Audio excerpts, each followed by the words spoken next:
Esse terno estava ali, dobrado com cuidado na caixa de papelão que minha esposa havia guardado desde 1996.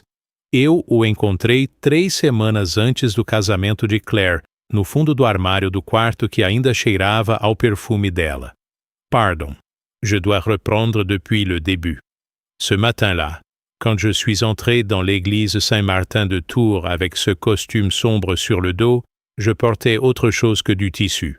Je portais 28 ans de mariage. Je portais les nuits de garde où Élise m'attendait sans dormir. Je portais la main de ma fille dans la mienne le soir où elle a eu sa première fièvre et où j'avais fini mon service à 4 heures du matin pour la tenir dans mes bras jusqu'à l'aube. Je portais tout ça, et un costume qu'une femme aimante avait choisi pour nos 25 ans ensemble, et je pensais que ce jour serait le plus beau de ma vie après celui où Claire est née. Je m'appelle Bernard Lefebvre. J'ai 62 ans aujourd'hui. Et à l'époque des faits que je vais vous raconter, j'en avais 58. Toute ma vie professionnelle, je l'ai donnée à la caserne de pompiers de Tours, 32 ans de service. Et si vous me demandez ce que j'en garde, je vous dirai que ce n'est pas la fatigue, ni même les accidents les plus difficiles. Ce que je garde, c'est le sentiment d'avoir fait quelque chose de réel pendant 32 ans, d'être allé chercher des gens dans des endroits où personne d'autre ne pouvait entrer. Ça, c'est une chose qui reste dans les os. Mais je m'éloigne déjà. Laissez-moi revenir à cette église. Je dois m'arrêter une seconde avant de continuer. Ce que je suis sur le point de vous raconter, je ne l'ai dit à voix haute qu'une seule fois, à un ami très proche, et encore, seulement en partie. Alors, si vous êtes là, si vous m'écoutez ce soir, dites-moi d'où vous venez, votre ville, votre région, votre pays. Laissez-le dans les commentaires parce que je les lis tous, vraiment. Et quelle heure est-il là où vous êtes en ce moment? Il y a toujours quelqu'un qui trouve ce genre d'histoire au milieu de la nuit, quand la maison est silencieuse et qu'on est seul avec ce qu'on n'arrive pas à nommer. Si c'est vous ce soir, je suis content que vous soyez là. Mettez un pouce bleu si ce que je raconte vous touche quelque part. Abonnez-vous parce qu'il y a une nouvelle histoire ici chaque jour. Et restez avec moi parce que ce que je vais vous raconter, ça ne ressemble à rien de ce que vous avez peut-être déjà entendu. Je reprends. J'étais arrivé tôt. C'est une habitude de toute une vie. Le service m'avait appris à ne jamais être en retard, et ce matin-là, plus que jamais, je voulais être là avant tout le monde. Je voulais avoir le temps de m'asseoir un moment dans cette église que je connais depuis l'enfance, de regarder les vitraux, que j'ai regardés à des dizaines de messes depuis que j'étais petit garçon, et de penser à Élise, qui aurait dû être là à côté de moi. Élise était morte 2 ans et demi plus tôt. Cancer, découvert tard, traitement difficile, et puis le silence particulier que laisse une personne quand elle disparaît après avoir été le centre de gravité d'une famille pendant 28 ans. Je ne parlerai pas de cette période autrement qu'en disant que les 2 premières années sans elle ont été les plus longues de ma vie, et que c'est Claire, ma fille, qui m'a tenu debout. Pas par des grands gestes, pas par des discours, par sa présence, par le fait qu'elle appelait régulièrement, qu'elle venait déjeuner le dimanche quand son travail le lui permettait, qu'elle me demandait comment j'allais en regardant vraiment si j'allais bien, pas juste par politesse. C'est cette fille, là que j'allais voir se marier ce matin. La lumière d'octobre entrait par les vitraux, avec cette qualité particulière de la lumière d'automne en Touraine. Quelque chose de doux et légèrement doré, comme si le soleil prenait son temps. L'église sentait les fleurs fraîches, les lys blancs, et quelque chose qui ressemblait à de la cire chaude. Et je me suis souvenu de la messe de mariage de ma sœur dans cette même église, il y avait longtemps, quand j'avais 12 ans, et que je portais un costume que ma mère avait repassé 3 fois. L'odeur de la cire, le son de ses talons sur les dalles de pierre. Certaines choses reviennent comme ça, complètes et précises, quand on les cherche pas. J'étais assis au 4e banc, en partant du fond, pas encore à ma place, juste en train de regarder les fleuristes finir d'arranger les compositions. Les photographes testèrent leur équipement. Quelques membres du personnel du traiteur passaient par la sacristie avec des cartons. Tout avait l'air organisé avec beaucoup de soin et d'argent, et je le savais bien. La famille de Guillaume, mon futur gendre, avait des moyens qui dépassaient largement les miens. Des anciens propriétaires d'une entreprise de distribution fondée à Paris. Il y avait 3 générations. Une maison dans le 16e, une résidence secondaire en Normandie.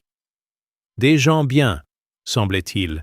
Des gens qui se comportaient avec une politesse qui n'était pas de la condescendance, mais juste la façon dont des gens habitués à un certain monde traitent les autres. Je n'avais rien contre eux. Je veux que vous le compreniez clairement parce que ça compte pour la suite de ce que je vais vous dire. Les marchands n'étaient pas des mauvaises personnes. Ce qui allait se passer ce matin-là n'était pas leur faute. C'est pour ça que c'était si compliqué à porter. Mon fils Thomas est arrivé environ 20 minutes avant le début de la cérémonie. Thomas a 31 ans. Il travaille dans la communication à Paris depuis 6 ans. Et depuis 6 ans, il a acquis cette façon particulière de se comporter qui mélange la maîtrise de soi et une certaine tension permanente, comme un homme qui surveille tout le temps l'impression qu'il produit sur son entourage. Je l'aime. Il était mon fils. Mais depuis qu'Élise est partie, nous avons du mal à trouver le rythme l'un avec l'autre. Et parfois, quand il me parle, j'ai l'impression d'entendre quelqu'un qui a répété ce qu'il allait dire avant d'entrer dans la pièce. Ce matin-là, il portait un costume gris anthracite impeccable et une expression que j'aurais qualifiée de légèrement trop contrôlée pour les circonstances. Il a regardé autour de lui en entrant, a vu que l'église se remplissait rapidement, et il est venu vers moi avec cet air de quelqu'un qui a quelque chose à régler. Il s'est assis à côté de moi. Il n'a pas dit bonjour tout de suite. Il a regardé vers l'autel pendant quelques secondes, comme pour rassembler ses pensées, et puis il a mis la main sur mon avant-bras de façon à la fois affectueuse et ferme, le genre de geste qu'on fait quand on veut que l'autre ne bouge pas pendant qu'on parle. Il a dit, à voix très basse, les mots suivants. Je me les rappelle exactement parce que j'ai eu tout le temps du monde, dans les heures qui ont suivi, de les rejouer dans ma tête. Papa, ce serait mieux si tu t'asseyais en arrière aujourd'hui. Pas au premier rang. Il y a des gens qui... La famille de Guillaume a certaines attentes pour la cérémonie. C'est une grande famille, tu comprends. Sébastien Marchand va accompagner Claire à l'hôtel. Ça a déjà été organisé. Ce n'est pas contre toi. C'est juste pour que tout se passe bien. Aujourd'hui, c'est le jour de Claire, et le mieux qu'on puisse faire pour elle, c'est de ne pas créer de complications. J'ai regardé ma main droite posée sur mon genou dans le costume qu'Élise avait choisi. J'ai regardé cette main pendant un moment. Les mains d'un pompier, après 32 ans de service, elles ont une certaine apparence. Ce ne sont pas des mains de bureau. Ce sont des mains qui ont porté des gens, qui ont tenu des tuyaux sous pression, qui ont serré d'autres mains dans des moments où les mots ne servaient à rien. Élise les avait toujours aimées, ces mains. Elle disait qu'elle donnait le sentiment que les choses allaient en s'arranger quand elle vous prenait. J'ai regardé ma main et j'ai pensé à Claire à 22 heures du soir, le jour où Élise n'était plus là, qui s'était assise à côté de moi dans la cuisine et avait posé sa tête contre mon épaule sans rien dire pendant presque 1 heure. J'avais tenu sa main et elle avait tenu la mienne, et on avait laissé passer le silence parce qu'il n'y avait rien à dire qui aurait été à la hauteur de ce moment. J'ai dit à Thomas, « D'accord. » C'est tout ce que j'ai dit. « D'accord. » Et je suis allé au fond de l'église. Il n'y avait plus de place assise dans les derniers rangs. Tout était pris. Alors je suis resté debout, adossé contre le mur de pierre froide, à l'endroit exact où se placent les gens qui arrivent en retard à la messe, et j'ai vu ma fille entrer par le portail de l'église au bras de Sébastien Marchand, le père de Guillaume. Sébastien Marchand est un homme de 65 ans, élégant, les cheveux argentés, le genre de présence qui remplit un espace sans effort. Il marchait avec la gravité solennelle de quelqu'un qui sait exactement ce que représente ce moment. Il regardait devant lui. Claire regardait devant elle aussi, et elle souriait, et elle était la plus belle chose que j'avais vue depuis la mort d'Élise. Ma fille dans sa robe blanche avec les fleurs dans les cheveux qu'Élise avait toujours imaginées pour elle depuis qu'elle était petite. J'ai souri. Je me suis obligé à sourire parce que je refusais que, si elle se retournait, elle voit autre chose sur mon visage que de la fierté. Un père a le devoir de protéger ses enfants, même de sa propre douleur. C'est quelque chose que j'avais appris depuis longtemps. Elle ne s'est pas retournée. Elle est passée devant moi à moins de 5 mètres, les yeux vers l'autel, et elle n'a pas vu son père debout contre le mur du fond. La messe de mariage de l'église Saint-Martin de Tours dure environ 1 heure et quart avec les lectures, l'homélie, les vœux et la communion. Je connais le temps exact parce que j'ai regardé ma montre à plusieurs reprises, pas par impatience, mais parce que mon esprit cherchait quelque chose à faire, un ancrage concret dans quelque chose de mesurable, pour ne pas se perdre dans ce qu'il ressentait. L'odeur des fleurs était plus forte maintenant que l'église était pleine. Quelqu'un près de moi portait un parfum que je ne reconnaissais pas. La voix du prêtre, le père Dominique que je connais de vue depuis des années, portait avec cette clarté particulière que donnent les pierres séculaires d'une vieille église. J'ai entendu les vœux de Guillaume. J'ai entendu les vœux de Claire. Sa voix tremblait légèrement au début et s'est affermie au milieu. Et dans ce trembler puis dans cette fermeté, j'ai reconnu quelque chose d'elle que je connaissais depuis toujours. Cette façon qu'elle avait de commencer par avoir peur et de décider que la peur ne gagnerait pas. Elle tenait ça d'Élise. Ou peut-être qu'elle le tenait de moi. Les enfants prennent des choses à leurs 2 parents et les combinent d'une façon que vous ne pouvez pas vraiment prévoir. Personne ne s'est retourné pour me chercher. Personne n'a remarqué l'absence du père de la mariée au premier rang. La cérémonie s'est déroulée exactement comme elle avait été planifiée, belle et solennelle et précise. Et ma présence au fond de l'église n'a manqué à personne d'autre qu'à moi. Quand le père Dominique a dit les mots qui concluent la cérémonie, il y a eu l'applaudissement habituel, puis les photographes se sont avancés et ont commencé à organiser les premières prises de vue. C'est un moment toujours un peu chaotique, les familles qui cherchent leur place, les enfants qui ne tiennent pas en place, les photographes qui demandent à tout le monde de reculer, ou d'avancer ou de sourire. Et c'est là que le père Dominique a sorti de la poche intérieure de son aube une petite feuille pliée en 2. Il l'a dépliée, il l'a lue, puis il a regardé autour de lui avec une expression légèrement intriguée, et il a demandé, de cette voix de prêtre habitué à faire porter les mots loin dans un espace, « Où se trouve le monsieur Bernard Lefebvre ?» Il y a ici une note écrite par la mariée elle-même qui précise qu'aucune photographie de famille ne sera considérée comme complète en l'absence de son père. L'église s'est retournée.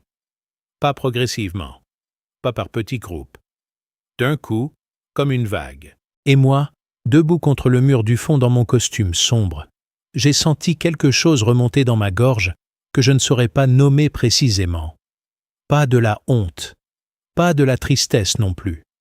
Quelque chose de plus complexe que ça. Quelque chose qui ressemblait à l'instant précis où vous réalisez qu'une chose que vous aviez cru perdue n'était pas perdue du tout. Claire s'est retournée, et son visage, quand elle m'a vu au fond de l'église, a changé d'une façon que je n'oublierai jamais de ma vie. L'expression de bonheur maîtrisée et un peu officielle du jour de mariage s'est brisée en quelque chose de bien plus réel.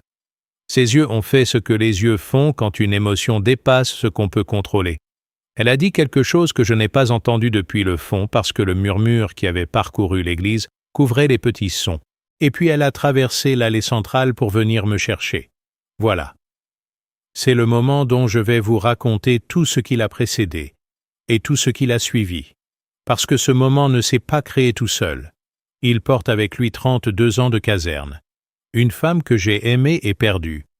Un fils qui a fait un choix qu'il pensait être le bon, et une fille qui avait pensé à quelque chose que personne d'autre n'avait prévu.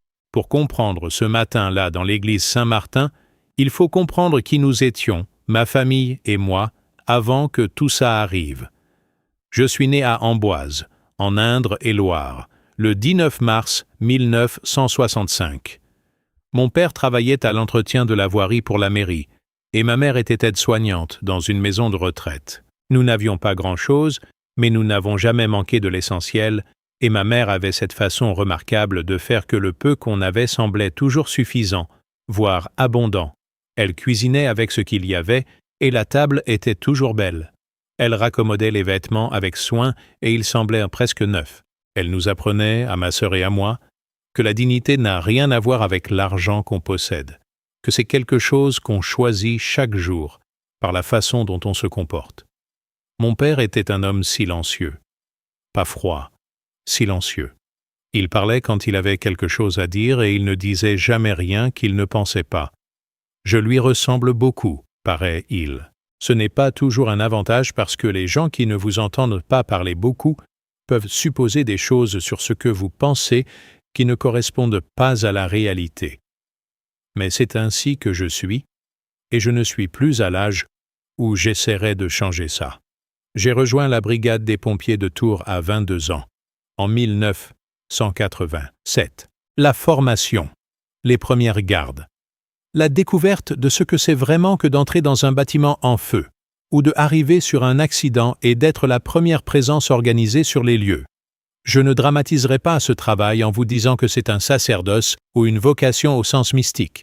C'est un travail difficile qui demande de la rigueur, du sang-froid, la capacité à prendre des décisions rapides dans des situations où toutes les options sont mauvaises et où vous devez choisir la moins mauvaise. Et comme tout vrai travail, il vous forme. Il vous apprend des choses sur vous-même que vous ne sauriez pas apprendre autrement. Il vous apprend notamment ce que vous êtes capable de faire quand vous avez peur et que vous devez continuer quand même. J'avais 25 ans quand j'ai rencontré Élise. C'était à une fête de fin d'année organisée par un collègue de la caserne, dont la femme travaillait avec la sœur d'Élise. Ces chaînes de circonstances qu'on ne contrôle pas et qui finissent par définir toute une vie. Élise venait de La Rochelle. Elle s'était installée à Tours 2 ans plus tôt pour un poste de comptable dans une entreprise de la région. Et elle avait ce quelque chose que certaines personnes possèdent et que je n'ai jamais pu vraiment décrire avec précision. Une façon d'être présente dans une conversation qui vous donnait le sentiment que vous étiez la seule personne dans la pièce quand elle vous parlait. On s'est mariés à 30 ans, en juin 1995, dans la même église Saint-Martin où Claire s'est mariée. C'est elle qui avait insisté pour cette église, pas pour des raisons religieuses particulières, mais parce qu'elle aimait les vitraux et la façon dont la lumière de l'après-midi entrait par les fenêtres du côté sud.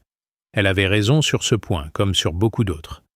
Thomas est né en 1997, Claire en 2001. 2 enfants que nous avons élevés dans notre appartement de Tours avec un jardin que nous cultivions les week-ends, des étés en Bretagne dans un gîte qu'on louait chaque année au même endroit, des Noëls où nous faisions attention à ne pas dépenser au-delà de ce que nous avions, mais où la table était toujours chargée parce que Élise avait le génie de sa mère pour transformer le peu en beaucoup. Ma vie n'a pas été une vie extraordinaire au sens où les magazines utilisent ce mot. Mais c'était ma vie. C'était une vie construite avec soin et amour. Et j'en étais fier d'une façon tranquille et profonde que je n'aurais pas changé contre autre chose. Et puis, Élise est tombée malade. Je vais dire les choses simplement parce que c'est la seule façon que j'ai de les dire. Le diagnostic est arrivé en septembre 2019. Un cancer du sein détecté à un stade avancé, pas parce qu'Élise avait négligé sa santé, mais parce que ce type de cancer, dans sa variante particulière, est difficile à voir tôt. Le traitement a commencé en novembre. Chimiothérapie, puis opération, puis radiothérapie. Élise a porté tout ça avec une dignité que je ne pourrai jamais suffisamment honorer.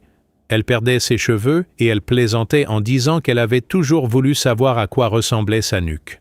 Elle était épuisée et elle insistait pour que les enfants ne modifient pas leur vie à cause d'elle. Elle avait des jours difficiles et elle ne les montrait qu'à moi, la nuit, quand nous étions seuls. Et même là, elle essayait de sourire quand elle voyait mon visage. Elle est partie le 14 février 2021. Je ne dirai rien de plus sur ce jour-là. Thomas avait alors 23 ans et il venait d'obtenir son premier vrai poste à Paris. Claire avait 19 ans et elle était en 2e année de licence à Tours. Ce sont eux qui ont organisé les funérailles avec moi, ce sont eux qui ont tenu la maison dans les semaines qui ont suivi, et dans ces semaines, j'ai vu quelque chose de différent entre eux deux dans la façon de gérer le deuil. Thomas s'est plongé dans le travail, a espacé ses visites, a développé ce vernis de maîtrise de soi que je lui ai vu depuis lors. Claire a fait différemment. Elle est restée proche. Elle venait, elle appelait, elle n'avait pas les mots et elle ne cherchait pas à les avoir. Elle était simplement là, physiquement présente, et cette présence a compté plus que n'importe quel discours. C'est dans les 2 années qui ont suivi la mort d'Élise que Claire a rencontré Guillaume Marchand. Elle finissait sa licence, elle avait commencé un stage dans une entreprise de conseil en communication et Guillaume y travaillait comme responsable de compte. Il a 5 ans de plus qu'elle. Il est calme. Il a une façon d'écouter qui ressemble à celle de sa mère, et quand je l'ai rencontré pour la première fois, j'ai pensé que Claire avait choisi quelqu'un de bien. Je pense toujours que Guillaume est quelqu'un de bien. Je veux que vous le compreniez pour la suite. Les premiers repas en famille après l'annonce des fiançailles se sont passés normalement. Guillaume était poli, attentionné. Il posait des questions sur mon travail avec ce qui semblait être un vrai intérêt. Sa mère Isabelle était chaleureuse et son père Sébastien était réservé mais pas froid, le genre de réserve qui ressemble davantage à de la timidité contrôlée qu'à de la hauteur. La différence de milieu était là, évidente. Je ne suis pas aveugle, mais personne n'en avait fait quelque chose. C'est progressivement, dans les mois qui ont précédé le mariage, que j'ai commencé à percevoir quelque chose de différent dans l'attitude de Thomas. Thomas avait été chargé de coordonner certains aspects de l'organisation du mariage. La logistique, les contacts avec le traiteur, la liaison avec la famille Marchand sur certains points pratiques. Il avait pris ça très au sérieux, peut-être trop sérieusement, avec cette façon de tout optimiser et de tout contrôler qui est devenue sa marque de fabrique depuis qu'il vit à Paris. Il y avait dans son attitude quelque chose que je ne savais pas nommer au début, une sorte de vigilance excessive, comme s'il avait peur que quelque chose ne se déroule pas correctement et que cette erreur lui soit imputée d'une façon ou d'une autre. Un soir, environ 1 mois avant le mariage, nous dînions ensemble à Tours, Thomas, Claire, Guillaume et moi. C'était dans le petit restaurant de la rue Colbert où nous allions parfois du temps d'Élise. Guillaume avait commandé une bouteille de vin du Val-de-Loire, quelque chose de bien, et la conversation allait dans tous les sens comme ces dîners de famille qui ne sont pas encore tout à fait naturels, mais qui s'y dirigent. Thomas a dit quelque chose à un moment, entre le plat principal et le fromage. Il parlait de la liste des invités, et il a dit, avec ce ton de voix particulier qu'ont les gens quand ils essaient de faire passer une opinion personnelle pour une simple observation logistique. La famille Marchand a des attentes qui sont, compréhensiblement, d'un certain niveau. Ce serait bien que tout le monde soit au courant de ça. Guillaume a levé les yeux de son verre et a dit, simplement, « On ne demande rien de particulier à personne. » Claire a changé de sujet, et moi j'ai gardé cette phrase de Thomas quelque part dans un coin, pas encore conscient de ce qu'elle annonçait. Il y a eu d'autres moments comme ça dans les semaines qui ont suivi. Des allusions de Thomas sur les codes vestimentaires, des suggestions légères sur comment je devrais me comporter lors des moments officiels. Rien de direct, rien qu'on puisse vraiment attraper et nommer, juste cette accumulation de petites choses qui dessinent un schéma quand on les met bout à bout. Je n'en ai pas parlé à Claire. J'ai hésité, mais je n'en ai pas parlé. Mon instinct de père protecteur me disait de la protéger de cette tension entre son père et son frère dans les semaines de préparation de son mariage. Et peut-être aussi, je dois être honnête là-dessus, mon instinct d'homme de cette génération, élevé à ne pas se plaindre et à ne pas faire de vagues, me disait que Thomas avait probablement ses raisons et que le mieux était de laisser passer. C'est ce choix-là qui m'a mis au fond de l'église. Mais voilà ce que je ne savais pas encore à ce moment. Ce que je ne savais pas, c'est que Claire, de son côté, avait pensé à quelque chose. Quelques semaines avant le mariage, lors d'un rendez-vous avec le père Dominique pour les dernières mises au point de la cérémonie, Claire avait glissé une petite note pliée dans une enveloppe et l'avait remise au prêtre en lui demandant de la lire uniquement au moment des prises de vue photographiques officielles. Le père Dominique, qui connaît les familles de sa paroisse depuis assez longtemps pour savoir que les mariages font parfois remonter des choses compliquées, avait accepté sans demander d'explication. Cette note contenait une seule demande. Une demande simple, formulée avec la clarté précise de quelqu'un qui avait réfléchi à chaque mot. Elle disait que son père, Bernard Lefebvre, devait être présent dans toutes les photographies officielles, que son nom devait être appelé, si nécessaire, pour le retrouver dans la foule, et que sans lui, aucune image de cette journée ne serait considérée comme complète par la mariée. Ma fille avait prévu que quelque chose pourrait arriver. Elle avait prévu et elle avait agi discrètement avec une précision qui me rappelle quelqu'un que j'ai aimé pendant 28 ans. Quand je dis que ce costume, là dans cette église, portait tout ce que j'ai vécu, c'est à ce moment précis que je comprenais à quel point c'était vrai. Je dois m'arrêter ici un instant parce que raconter ça, même maintenant, même à des années de distance, ça fait encore quelque chose dans la poitrine que je ne saurais pas vous décrire simplement. Pas de la douleur, ou pas seulement de la douleur. Quelque chose de plus compliqué que ça. Le sentiment d'avoir été vu par quelqu'un quand vous ne saviez pas que vous aviez besoin d'être vu. Avant de continuer, dites-moi d'où vous regardez. Votre ville, votre région, votre pays. Laissez-le dans les commentaires ci-dessous. Et si vous connaissez quelqu'un qui a vécu quelque chose qui ressemble à ce que je raconte, quelqu'un qui s'est trouvé à la marge d'un moment où il aurait dû être au centre, partagez cette vidéo avec cette personne. Peut-être que ce dont elle a besoin, c'est d'entendre qu'elle n'est pas seule. Abonnez-vous si vous ne l'avez pas encore fait parce qu'il y a une nouvelle histoire ici chaque jour. Et restez avec moi parce que je n'ai encore rien raconté de ce qui s'est passé quand Claire a traversé cette église pour venir me chercher, et de ce qui s'est passé ensuite, et de ce que mon fils a dit le soir, et de ce que Sébastien Marchand, le père de Guillaume, a fait dans les instants qui ont suivi. Parce que ce que cet homme-là a fait ce matin, je ne l'attendais pas, et ça a changé quelque chose en moi que je pensais avoir définitivement perdu. Je continue. Le costume qu'Élise avait choisi pour nos 25 ans était un costume bleu marine très foncé, presque noir selon la lumière, en laine fine, avec des boutons couverts de tissu que les tailleurs d'une certaine époque connaissaient encore. Elle l'avait commandé chez un tailleur de la rue Nationale, dont la boutique a depuis fermé. Et elle avait mis de côté l'argent pendant plusieurs mois pour se l'offrir, je l'avais su plus tard. C'était sa façon de célébrer les choses importantes. Non pas en dépensant ce qu'on n'avait pas, mais en mettant de côté patiemment jusqu'à ce qu'on puisse faire quelque chose bien. Quand je l'avais sorti de la boîte de Papelao 3 semaines avant le mariage, il sentait encore légèrement le parfum qu'elle portait. Je ne sais pas comment c'est possible, après tant d'années, peut-être que je l'imaginais, mais je l'ai senti distinctement. Et j'ai dû m'asseoir sur le bord du lit, avec la boîte sur les genoux, et rester là un moment sans bouger. Je l'avais essayé. Il m'allait encore, à quelques détails près. J'avais perdu un peu de poids depuis 2021. Les épaules flottaient légèrement. Mais il allait. Et j'avais décidé de le porter parce que c'était la seule façon que j'avais de l'emmener avec moi, Élise, dans cette journée qu'elle avait rêvée pour sa fille depuis si longtemps. Ce détail, l'histoire de ce costume, personne ne le connaissait ce matin-là dans l'église. Thomas ne le connaissait pas, Claire non plus, Sébastien Marchand certainement pas. Il y avait dans ce costume une information que seul moi possédais, une signification que personne d'autre ne pouvait lire dans ce tissu bleu foncé sur mes épaules.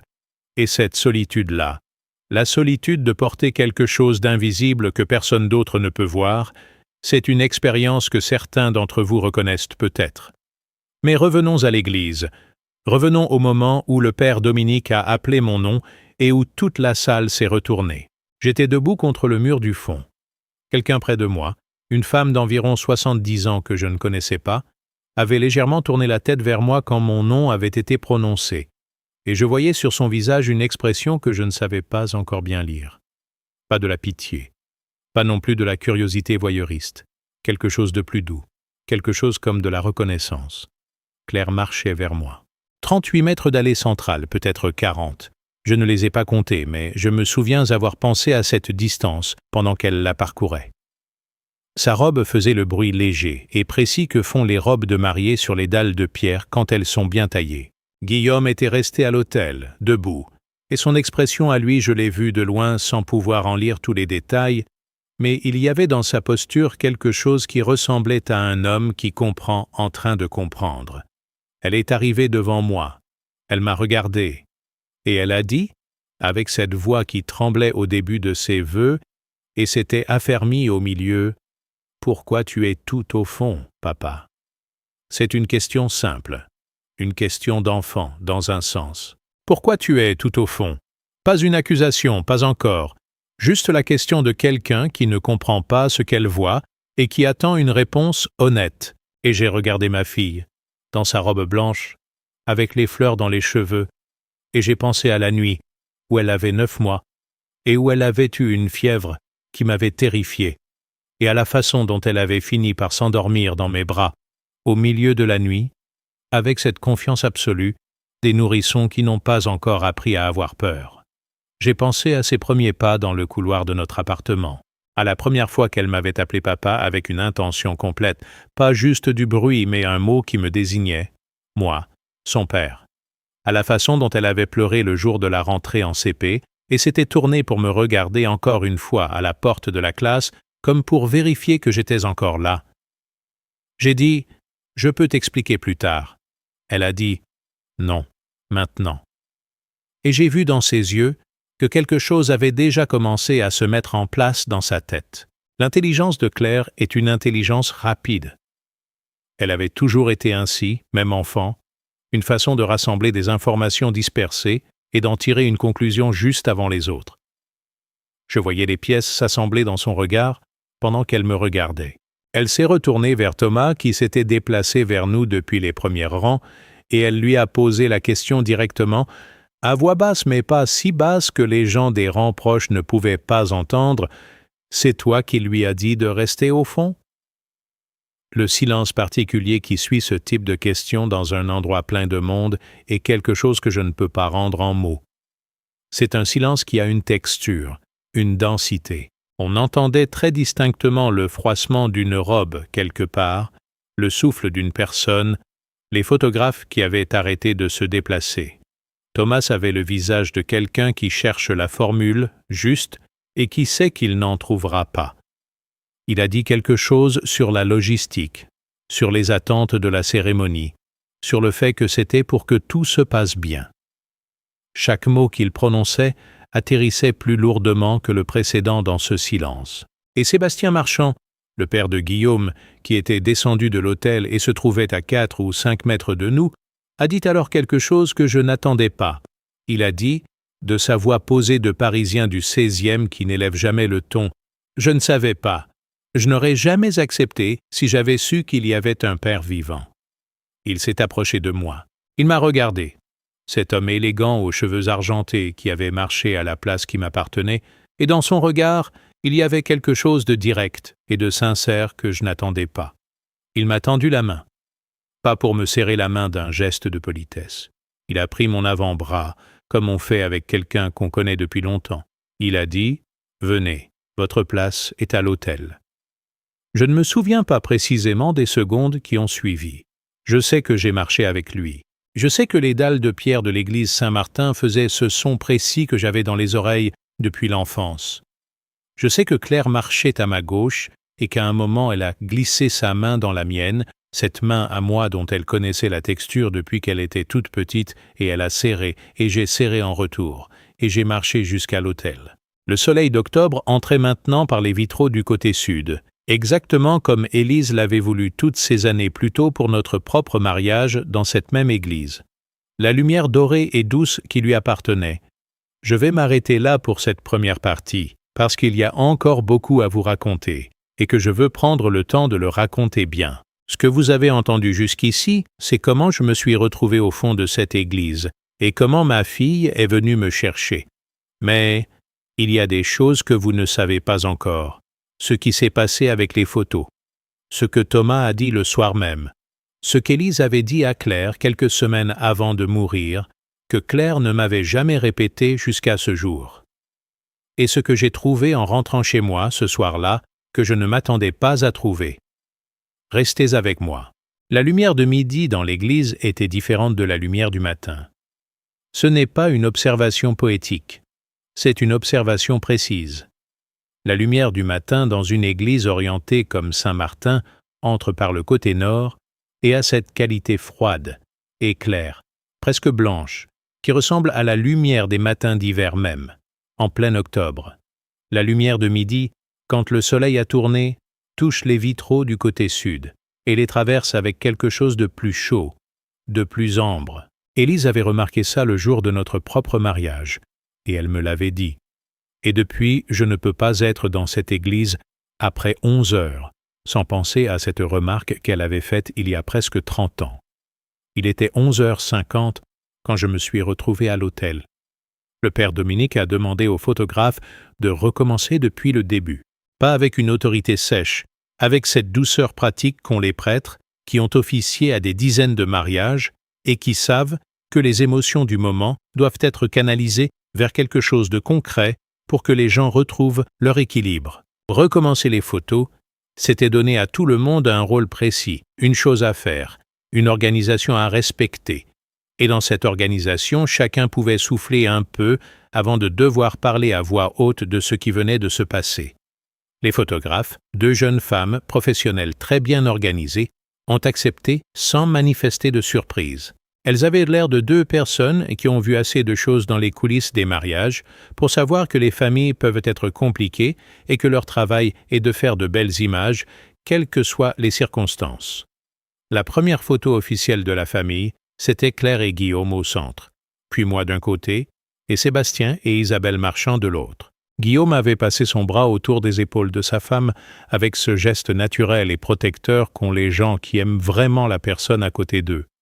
Claire avait posé sa tête une seconde contre mon épaule pendant qu'on attendait que la photographe ajuste son cadrage. Ce geste durait 3 ou 4 secondes au plus. Il contenait tout ce que ni elle ni moi n'étions capables de dire à voix haute dans cette église pleine de monde. Thomas était dans le deuxième groupe. La photo des enfants du marié et de la mariée, ensemble, puis les photos avec les témoins, puis les photos avec les amis. Je les regardais pendant qu'on attendait nos placements respectifs. Son visage avait cette qualité de quelqu'un qui a compris qu'une chose qu'il pensait avoir gérée ne s'est pas passée comme il pensait et qui est maintenant dans l'état particulier de quelqu'un qui ne sait pas encore ce que les prochaines heures vont lui demander. Je n'étais pas en colère contre lui à ce moment. C'est quelque chose que je veux que vous compreniez parce que ça peut sembler difficile à croire, mais c'est la vérité. Je n'étais pas en colère. J'étais quelque chose de plus compliqué que ça, quelque chose qui ressemblait à de la tristesse mélangée à une question. La question de savoir comment on en était arrivé là, mon fils et moi, à cette situation où il avait pensé que c'était la bonne chose à faire. Pour comprendre ça, il faut que je vous parle de Thomas différemment de la façon dont je l'ai présenté jusqu'ici. Thomas est né en juin 1997. C'était un enfant sérieux, studieux, avec un besoin de comprendre les règles des choses avant de s'y engager. Là où Claire plongeait et apprenait en nageant, Thomas observait d'abord, cartographiait le territoire, s'assurait de comprendre le cadre avant d'agir. Ce n'est ni une qualité ni un défaut, c'est simplement qui il est. Et pendant longtemps, ça lui a très bien servi. À l'école, il était excellent. À l'université également. Il avait un talent naturel pour analyser des situations complexes et pour en extraire des structures claires. C'est ce qui en avait fait un bon communicant, quelqu'un qui comprend intuitivement les hiérarchies, les codes, les attentes non dites d'un groupe ou d'une institution. Mais il y avait une chose que Thomas avait du mal à faire depuis qu'il était petit. Il avait du mal à rester debout dans l'incertitude sociale. Quand il ne savait pas exactement où il se plaçait dans une hiérarchie, quand les règles n'étaient pas claires, quand il ne pouvait pas lire avec précision ce que les autres attendaient de lui, il devenait anxieux d'une façon qu'il cachait bien mais qui était visible pour quelqu'un qui le connaissait depuis sa naissance. La famille Marchand représentait pour lui ce genre d'incertitude. Des gens d'un monde différent, avec des codes différents, et Thomas qui avait passé les 6 dernières années à apprendre les codes du monde dans lequel il travaillait à Paris, était soudainement confronté à un ensemble de règles non écrites qu'il n'était pas certain de maîtriser. Et dans cette incertitude, il avait fait quelque chose que je pense maintenant être une erreur sincère plutôt qu'une trahison calculée. Il avait interprété ce qu'il croyait être les attentes de la famille Marchand, et il avait agi en conséquence sans vérifier ses attentes, sans en parler à Claire, et certainement sans me parler à moi. Il avait décidé, seul, que ma présence au premier rang dans ce contexte était un risque, que quelque chose dans mon apparence ou dans mon origine ou dans ma façon d'être serait perçu comme un problème par les marchands. Et il avait choisi d'éliminer ce risque tel qu'il le percevait. Ce jugement-là, sur qui je suis, et ce que je représente dans un contexte social précis, c'est le genre de jugement qui fait mal d'une façon particulière quand il vient de quelqu'un qui a été votre enfant. Pas parce qu'il est méchant, parce qu'il révèle comment on vous voit. Pas la version déclarée, officielle, la version dans laquelle on vous dit qu'on vous aime et qu'on est fier de vous. La version opérationnelle. La version qui se manifeste dans les décisions prises sous pression quand personne ne vous regarde. Je ne lui en voulais pas. Mais je ne pouvais pas non plus faire comme si ça n'avait pas eu lieu. Je dois m'accorder une pause ici. Il y a des choses dans cette histoire qui sont plus difficiles à raconter que d'autres, et cette partie en fait partie. Avant de continuer, je veux vérifier que vous êtes toujours là. Dites-moi d'où vous regardez ce soir. Votre ville, votre région. Et je veux vous poser une question directement. Est-ce que vous avez déjà vécu quelque chose qui ressemble à ça? Pas forcément le même contexte, mais ce sentiment d'avoir été évalué par quelqu'un que vous aimiez, et de découvrir que l'évaluation ne correspondait pas à qui vous pensez être. Laissez-le dans les commentaires, parce que je pense que vous êtes nombreux à connaître cette expérience-là. Laissez aussi un like si cette histoire vous touche. Abonnez-vous si ce n'est pas encore fait, il y a une nouvelle histoire ici chaque jour. Et maintenant, laissez-moi vous raconter ce qui s'est passé pendant le repas de mariage, et ce que Sébastien Marchand m'a dit en aparté, et surtout ce qu'Élise avait dit à Claire avant de partir. Parce que c'est là que tout prend un sens différent. Le repas de mariage se tenait dans un château à une vingtaine de minutes de Tours, dans un domaine viticole dont les propriétaires louaient les salles pour les événements. Un endroit beau et sobre à la fois. Des murs de tuffeau blanc qui absorbent la lumière d'une façon particulière, des vignes visibles depuis les fenêtres dans leur couleur d'automne, entre le vert qui vire au jaune et le jaune qui commence à pencher vers l'ocre. Les tables étaient arrangées en fer à cheval dans la salle principale, et ma place se trouvait à la table des parents des mariés, à la droite de Claire. Ce placement avait été corrigé par Claire elle-même dans la voiture qui nous emmenait du château depuis l'église. Elle avait appelé le coordinateur du mariage sur son téléphone et avait donné des instructions d'une voix calme et précise qui ne laissait pas de place à la discussion. Sébastien Marchand était assis 2 places plus loin, séparé de moi par sa femme Isabelle. Pendant la première heure du repas, nous n'avons pas eu l'occasion de nous parler directement. Les conversations allaient par petits groupes, les discours des témoins, les toasts, les histoires que les amis racontent toujours lors des mariages. Isabelle Marchand était une femme d'une élégance discrète avec une façon d'inclure les gens dans la conversation qui ressemblait à une compétence sociale acquise et entretenue depuis longtemps. Elle m'avait posé des questions sur mon travail, avec un intérêt qui ne semblait pas factice, et j'avais répondu simplement, comme je réponds toujours à ce genre de questions. C'est pendant la pause, entre le plat principal et le dessert, que Sébastien Marchand est venu s'asseoir à côté de moi. Pas pour une conversation de politesse. Il avait l'air de quelqu'un qui a décidé de dire quelque chose et qui ne veut pas perdre de temps à tourner autour. Il a dit « Je voudrais vous expliquer ce que je savais et ce que je ne savais pas ce matin. » J'ai dit que ce n'était pas nécessaire. Il a dit que pour lui ça l'était.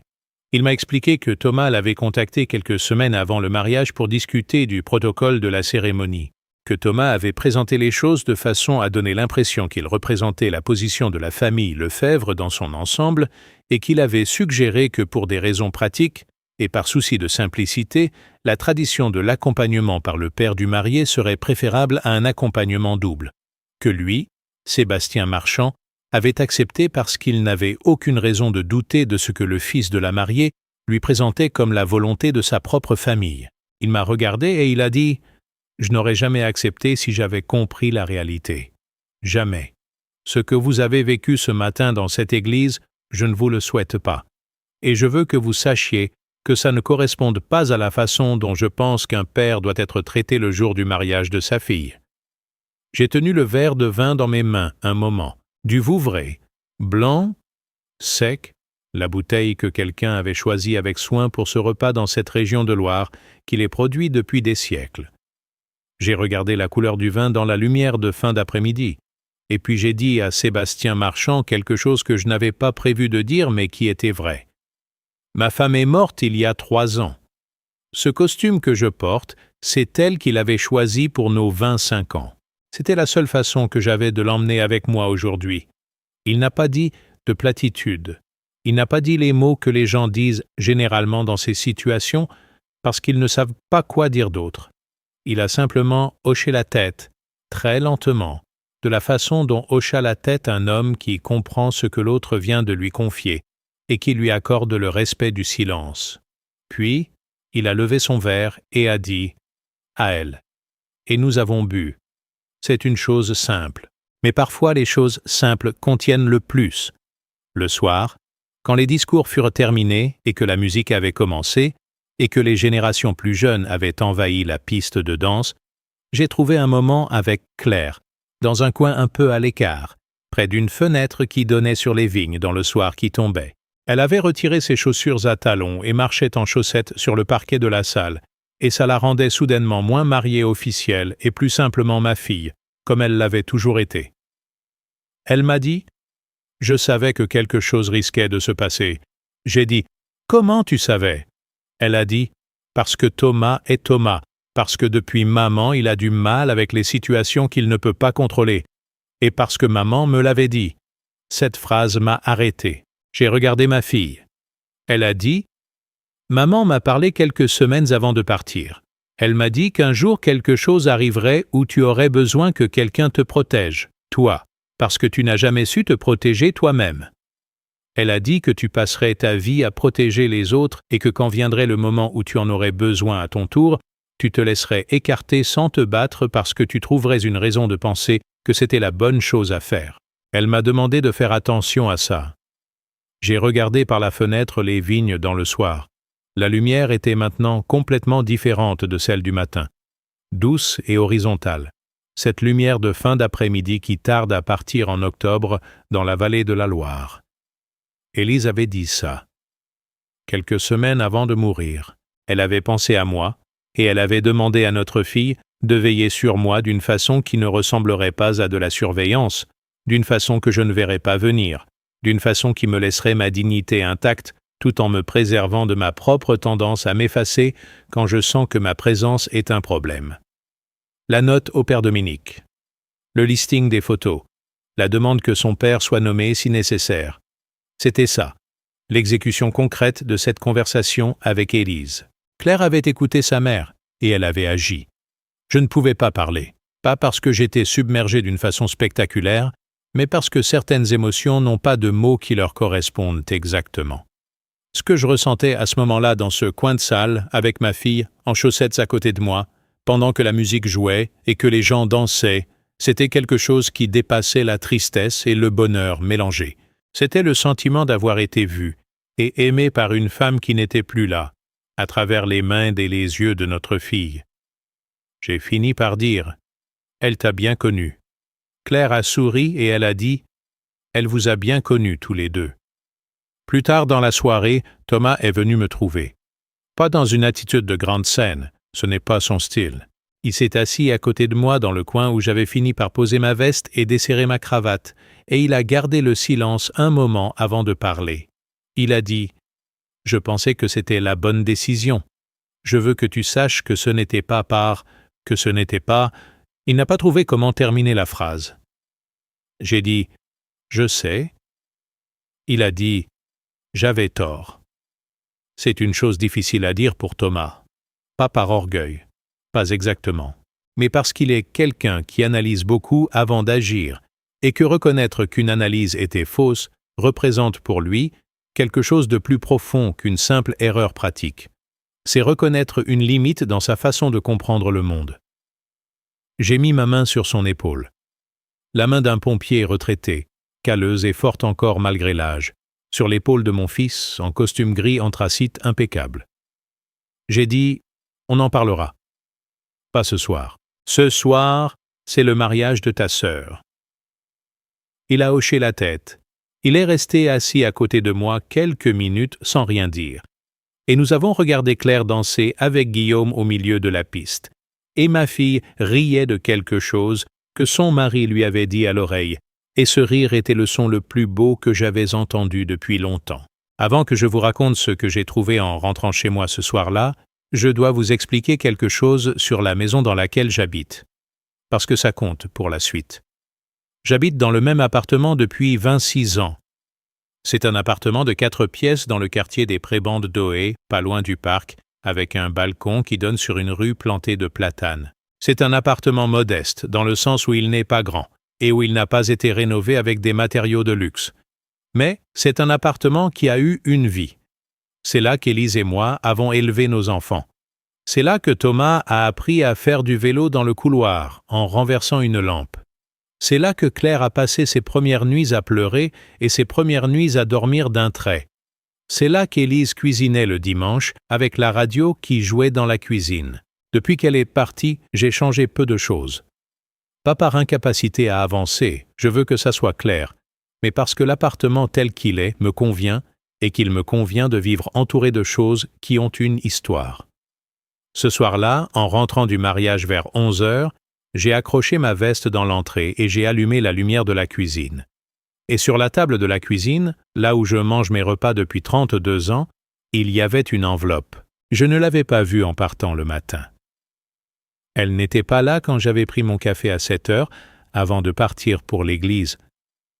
Quelqu'un était entré pendant la journée ou l'avait glissée sous la porte d'une façon qui avait fait qu'elle avait atterri sur la table, ou, et c'est ce que j'ai compris en la regardant de plus près, quelqu'un avait une clé.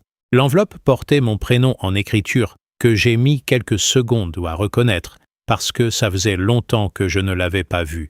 C'était l'écriture de Claire, mais une écriture de Claire plus jeune, peut-être de quelques années en arrière, avec ses petites boucles sur les B et les D qu'elle avait abandonnées depuis. À l'intérieur, il y avait une lettre, manuscrite, 2 pages recto verso, et au début de la lettre, dans les 2 premières lignes, Claire avait écrit quelque chose qui m'avait arrêté net.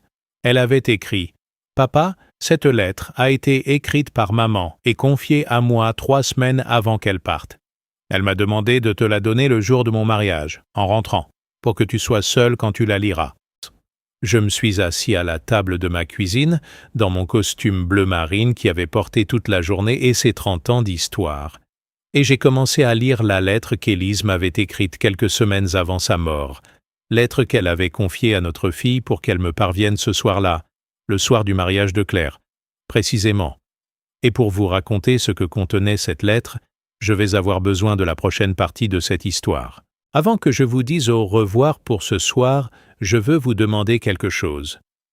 Si vous êtes allé jusqu'ici, si vous avez été là avec moi depuis le début de cette histoire, je veux que vous laissiez un commentaire avec un seul mot. Ce mot, c'est « présent ». Juste ce mot-là. Si vous avez vraiment écouté jusqu'ici, vous comprendrez pourquoi exactement ce mot. Abonnez-vous si ce n'est pas encore fait, il y a une nouvelle histoire ici chaque jour. Laissez un like si cette histoire a compté pour vous. Et de là où je suis, à là où vous êtes en ce moment, prenez soin des gens que vous aimez. Prenez soin les uns des autres. On se retrouve très bientôt pour la suite. La lettre pesait quelque chose dans mes mains. Pas au sens littéral, vous comprenez? C'est 2 feuilles de papier blanc. Format ordinaire, l'écriture serrée d'Élise, qui avait toujours eu cette habitude de remplir les pages jusqu'aux marges, parce qu'elle disait que laisser du blanc sur une page, c'était gaspiller de l'espace. 2 feuilles de papier qui pesaient peut-être quelques grammes. Mais dans mes mains à cette table de cuisine à 11h du soir, dans le silence de cet appartement qui avait été bruyant pendant 20 ans et qui était silencieux depuis 3, ces 2 feuilles pesaient quelque chose que je n'aurais pas pu mettre sur une balance. J'avais posé l'enveloppe sur la table devant moi. Je l'avais regardée une longue minute avant de l'ouvrir. Ce n'était pas de l'hésitation exactement, c'était plutôt ce moment qu'on s'accorde parfois avant de faire quelque chose d'irréversible, non pas parce qu'on ne veut pas le faire, mais parce qu'on sait que de l'autre côté de ce geste, les choses seront définitivement différentes. Avant d'ouvrir cette enveloppe, j'avais encore la possibilité de ne pas savoir ce qu'Élise avait voulu me dire. Après, je le saurais, et je le saurais avec les mots qu'elle avait choisis elle-même, et ces mots resteraient en moi pour le reste de ma vie. J'ai ouvert l'enveloppe, l'écriture d'Élise. Je la reconnaîtrais entre 1000. Élise avait une écriture qui avait quelque chose d'inattendu pour quelqu'un qui la connaissait principalement comme comptable, précise et ordonnée dans tout le reste. Son écriture à elle était ample, presque généreuse, avec ses petites boucles dont Claire avait hérité et une façon de pencher très légèrement vers la droite, comme si les mots avaient hâte d'arriver quelque part. Les premières lignes disaient « Mon Bernard ». Si tu lis ça, c'est que Claire a fait ce que je lui ai demandé et que tu rentres du mariage de notre fille. J'espère que c'était beau. J'espère que la lumière de cette église était celle que j'aime. J'espère que tu portais quelque chose de bien. J'ai dû m'arrêter. J'ai regardé ma veste posée sur le dossier de la chaise en face de moi. Le costume bleu marine. Élise ne savait pas que je le porterais. Elle ne pouvait pas le savoir. Et pourtant j'avais l'impression, dans ce moment absurde et précis, que d'une façon ou d'une autre, elle l'avait su quand même. J'ai repris la lecture. Elle écrivait « Je ne sais pas ce qui s'est passé aujourd'hui. Je ne sais pas si tout s'est déroulé comme tu l'espérais, ou si quelque chose s'est mis en travers. Parce que les mariages ont cette façon de faire remonter des choses qu'on pensait avoir réglées, et que les familles ne sont jamais aussi simples qu'on voudrait qu'elles le soient. Mais ce que je sais, c'est que tu étais là, et que Claire était là, et que ça, rien ne peut le défaire. La cuisine sentait le café froid de ce matin. J'avais laissé la cafetière branchée par inadvertance en partant, et le café avait chauffé puis refroidi dans la carafe pendant toute la journée, et cette odeur particulière du café qui a attendu trop longtemps était dans l'air de façon très nette. Certaines odeurs s'installent dans un espace et y restent des heures. Celle-ci était restée toute la journée pendant que j'étais à l'église et au château, comme si la maison m'avait gardé quelque chose. Élise continuait. « Je vais te dire une chose que je n'ai jamais trouvé la façon de te dire autrement. Pendant 28 ans, tu as été l'homme le plus présent que j'ai connu. Pas présent au sens où tu étais toujours là physiquement, parce que le service ne t'a pas toujours permis ça, et tu le sais mieux que personne. Présent autrement. Présent de la façon qui compte. La façon dont tu regardais les enfants quand tu rentrais d'une longue garde. La façon dont tu posais les questions et tu écoutais vraiment les réponses. La façon dont tu tenais ma main dans le noir les nuits difficiles sans rien dire parce que tu savais que les mots ne servaient à rien et que la présence suffisait. J'ai dû m'arrêter encore. Je me suis levé. J'ai marché jusqu'à la fenêtre de la cuisine et j'ai regardé la rue en bas, les platanes dans la lumière des lampadaires, une voiture qui passait lentement, les fenêtres allumées d'en face. La rue que je connais depuis 26 ans. La rue où Thomas a appris à faire du vélo un samedi matin avec moi qui courais à côté en tenant la selle, et Claire qui regardait depuis le balcon en criant des encouragements. La rue où Élise et moi nous promenions le dimanche soir après le dîner, par toutes les saisons, cette habitude qu'on avait prise quand les enfants étaient petits pour avoir 20 minutes à nous deux, et qu'on n'avait jamais abandonnée. J'ai repris la lettre debout près de la fenêtre. Elle écrivait « Je t'écris ça parce qu'il y a une chose que j'ai peur que tu ne saches pas sur toi-même. Tu as passé ta vie à te mettre de côté, pas par faiblesse, exactement le contraire. Par cette façon que tu as de toujours chercher ce qui est le mieux pour les autres, avant de te demander ce qui est le mieux pour toi. Dans le service, ça fait de toi quelqu'un d'exceptionnel. Dans la famille aussi, la plupart du temps. Mais parfois ça va trop loin. Parfois tu t'effaces quand tu devrais rester debout. Et tu n'es pas là pour voir ça parce que ça se passe si naturellement en toi que tu ne le remarques pas. Je me suis souvenu du matin, de Thomas qui posait sa main sur mon avant-bras, de ma propre réponse « D'accord », 2 syllabes, et moi qui marchais vers le fond de l'église. Élise avait raison. Je n'avais pas eu un seul instant de résistance, pas une question, pas un recul. D'accord, et je marchais. La lettre continuait. J'ai demandé à Claire de faire quelque chose pour toi parce que je ne pouvais pas te faire promettre de le faire toi-même.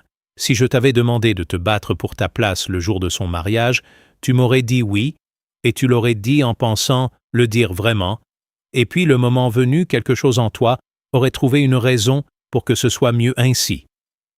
Alors j'ai fait confiance à Claire, parce que Claire te ressemble sur certains points et ne te ressemble pas sur d'autres, et les points sur lesquels elle ne te ressemble pas sont précisément ceux qui comptaient pour ça. J'ai pensé à ma fille, traversant l'allée centrale de l'église Saint-Martin. 38 mètres ou 40. Sa robe blanche. Ses pieds nus dans ses chaussures de mariée. Elle qui traversait pour venir me chercher. Élise avait organisé ça depuis l'autre côté de la mort. Elle n'avait pas pu être là, mais Elle avait préparé quelqu'un pour être là à sa place. Et ce quelqu'un était notre fille. Et cette fille avait exécuté la demande de sa mère avec la précision et la discrétion de quelqu'un qui avait compris exactement ce qui était nécessaire. Je dois m'arrêter une seconde ici parce que raconter cette partie de l'histoire, même maintenant, même à des années de distance, ça demande quelque chose. Avant de continuer, dites-moi où vous êtes, votre ville, votre région, votre pays. Laissez-le dans les commentaires parce que cette histoire traverse des frontières que je n'avais pas imaginées. Et je veux savoir où vous êtes, pendant que vous l'écoutez. Et je veux vous poser une question, une vraie question. Est-ce qu'il y a quelqu'un dans votre vie, quelqu'un que vous avez peut-être perdu, ou quelqu'un qui est encore là, qui vous a protégé d'une façon que vous n'avez vue clairement qu'après coup? Laissez-le dans les commentaires. Et si cette histoire vous touche, si elle rejoint quelque chose que vous portez, laissez un like. Abonnez-vous parce qu'il y a une nouvelle histoire ici chaque jour et certaines de ces histoires pourraient vous atteindre d'une façon inattendue. Je continue maintenant parce qu'il y a encore beaucoup à vous dire. La lettre d'Élise ne finissait pas sur la protection, elle finissait sur autre chose. Et c'est cette autre chose qui allait m'occuper les semaines suivantes d'une façon que je n'avais pas prévue. Dans les derniers paragraphes, elle écrivait « Il y a une chose que je veux que tu fasses pour moi après m'avoir lu. Je veux que tu ailles vers Thomas, pas pour lui reprocher quoi que ce soit, pas pour lui expliquer qu'il avait tort, juste pour aller vers lui. Parce que Thomas est quelqu'un qui souffre d'une façon qu'il n'a pas encore appris à dire, et la mort de sa mère lui a laissé quelque chose qu'il n'a pas trouvé où mettre. Il a construit tout autour au lieu de s'en occuper directement. Tu le connais mieux que personne. Va vers lui. C'est la seule chose que je te demande. Et puis, tout à la fin, une seule ligne. J'ai aimé cette vie. J'ai aimé cet homme. Prends soin de toi, Bernard. Pour une fois. Je me suis rassis à la table de la cuisine. Dehors, un chat traversait la rue en dessous, en s'arrêtant un instant sous un lampadaire. Et j'ai regardé ce chat sans raison particulière pendant peut-être une minute, dans cet état particulier où l'esprit ne formule plus de pensée, mais laisse les images passer sans les attraper. Puis j'ai plié délicatement les 2 feuilles, je les ai remises dans l'enveloppe, et j'ai posé l'enveloppe sur le rebord de la fenêtre de la cuisine, à côté du petit basilic en pot qu'Élise avait planté il y a des années et que j'arrosais encore régulièrement, sans vraiment me demander pourquoi. J'allais appeler Thomas le lendemain. Mais d'abord, je devais dormir. Je me suis couché dans mon costume. Pas complètement. J'ai retiré les chaussures et la veste. Mais je me suis allongé sur le dessus du lit, dans ma chemise blanche et mon pantalon bleu marine, et j'ai regardé le plafond de la chambre que je connais dans le noir depuis 26 ans. Avec ces petites imperfections que je saurais dessiner les yeux fermés, et quelque chose en moi a lâché d'une façon que je n'attendais pas. Pas des pleurs. Pas exactement. Quelque chose de plus proche du soulagement, comme quand une tension musculaire que vous portez depuis si longtemps que vous n'y faites plus attention se relâche soudainement, et dans ce relâchement vous réalisez seulement alors à quel point vous étiez tendu. J'avais été vu. Élise m'avait vu depuis longtemps, et elle avait agi depuis l'endroit où elle se trouvait. Claire m'avait vu, et avait traversé une église entière pour que tout le monde le sache. Sébastien Marchand, que je ne connaissais pas 24 heures avant, m'avait vu et avait répondu avec une dignité que je n'oublierai pas. Même Thomas, à sa façon difficile et maladroite, avait dit « j'avais tort ». Et dans ces 3 mots-là, il y avait quelque chose qui demandait du courage à quelqu'un comme lui. Ça ne réparait pas le matin dans l'église. Certaines heures ne se réparent pas. Elles s'intègrent. Elles deviennent une partie de ce qu'on a vécu et de ce qu'on sait maintenant. Et avec le temps, elles prennent leur place dans la carte de votre expérience, ni minimisée, ni agrandie, juste là, exactement à la dimension qu'elles ont. Mais ça avait changé quelque chose. Les semaines qui suivirent le mariage de Claire et Guillaume furent des semaines ordinaires dans leur forme extérieure. Je reprenais mes habitudes, le café du matin sur le balcon, la marche du soir dans le parc des Prébendes, le déjeuner du mercredi avec mon ancien collègue Patrick, qui avait pris sa retraite de la caserne 2 ans avant moi.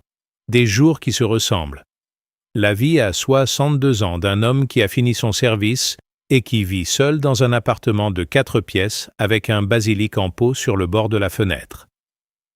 Mais à l'intérieur de ces jours ordinaires, quelque chose travaillait. J'avais attendu une semaine après le mariage pour appeler Thomas. J'avais attendu parce qu'Élise avait écrit d'aller vers lui, pas de le convoquer, pas de lui demander des comptes, pas de régler quoi que ce soit officiellement, juste aller vers lui.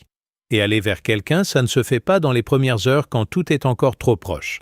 Ça se fait dans le moment juste, celui où la pression est retombée suffisamment pour que les deux personnes puissent se voir clairement. Je lui ai envoyé un message le jeudi suivant. Court.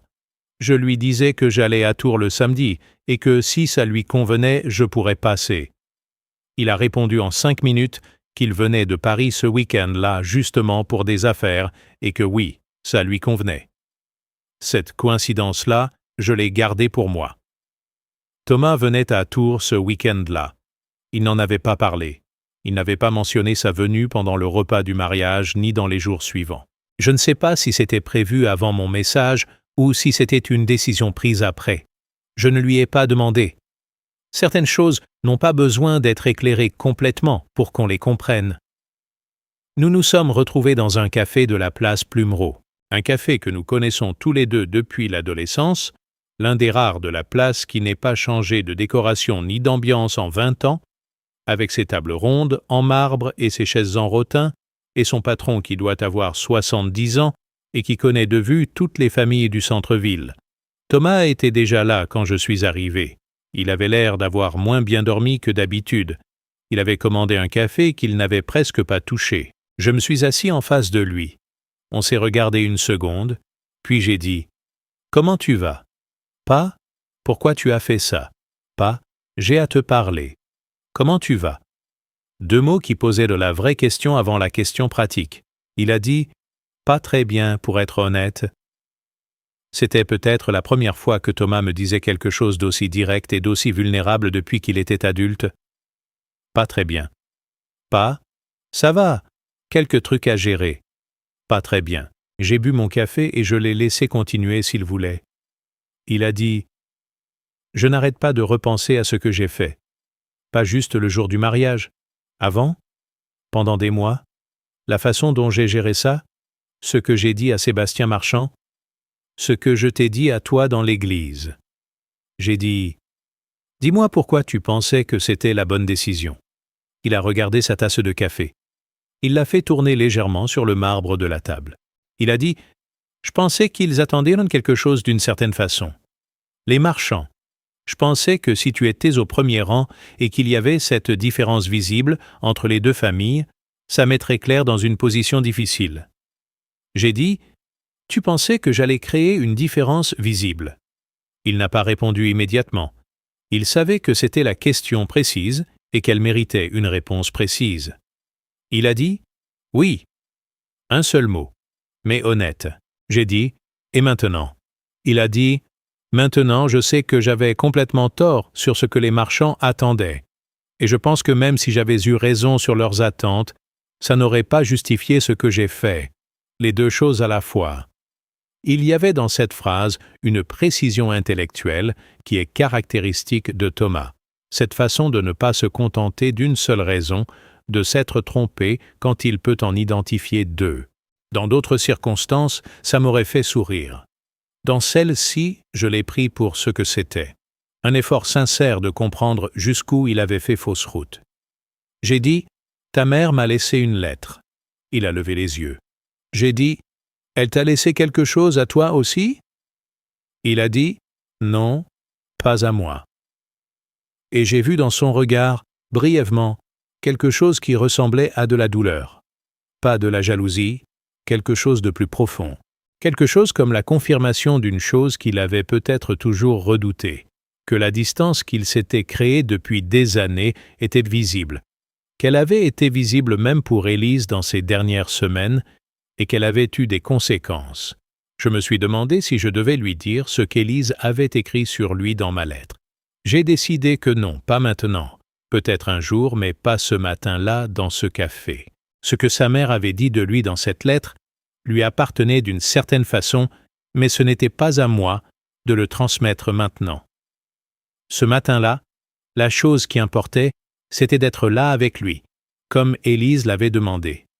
Alors j'ai dit, elle parlait de toi avec beaucoup de douceur. C'était vrai. Elle avait dit qu'il souffrait d'une façon qu'il n'avait pas appris à dire. C'est de la douceur, même formulée comme une observation.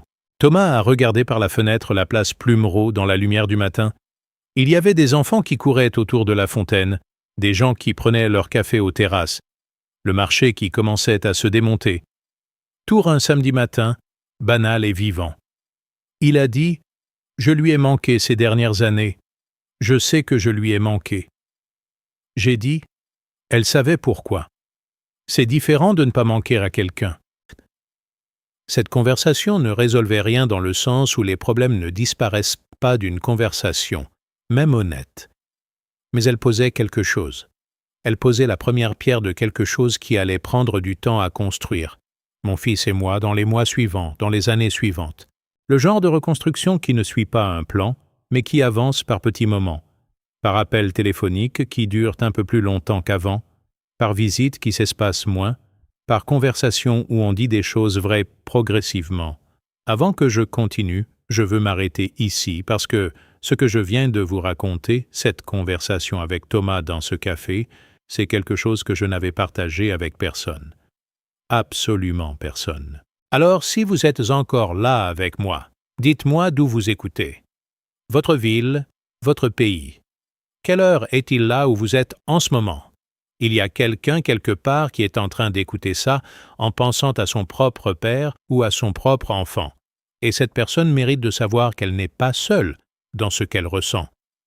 Si cette histoire vous a atteint quelque part de vrai, laissez un like. Abonnez-vous parce que chaque jour ici, il y a une nouvelle histoire.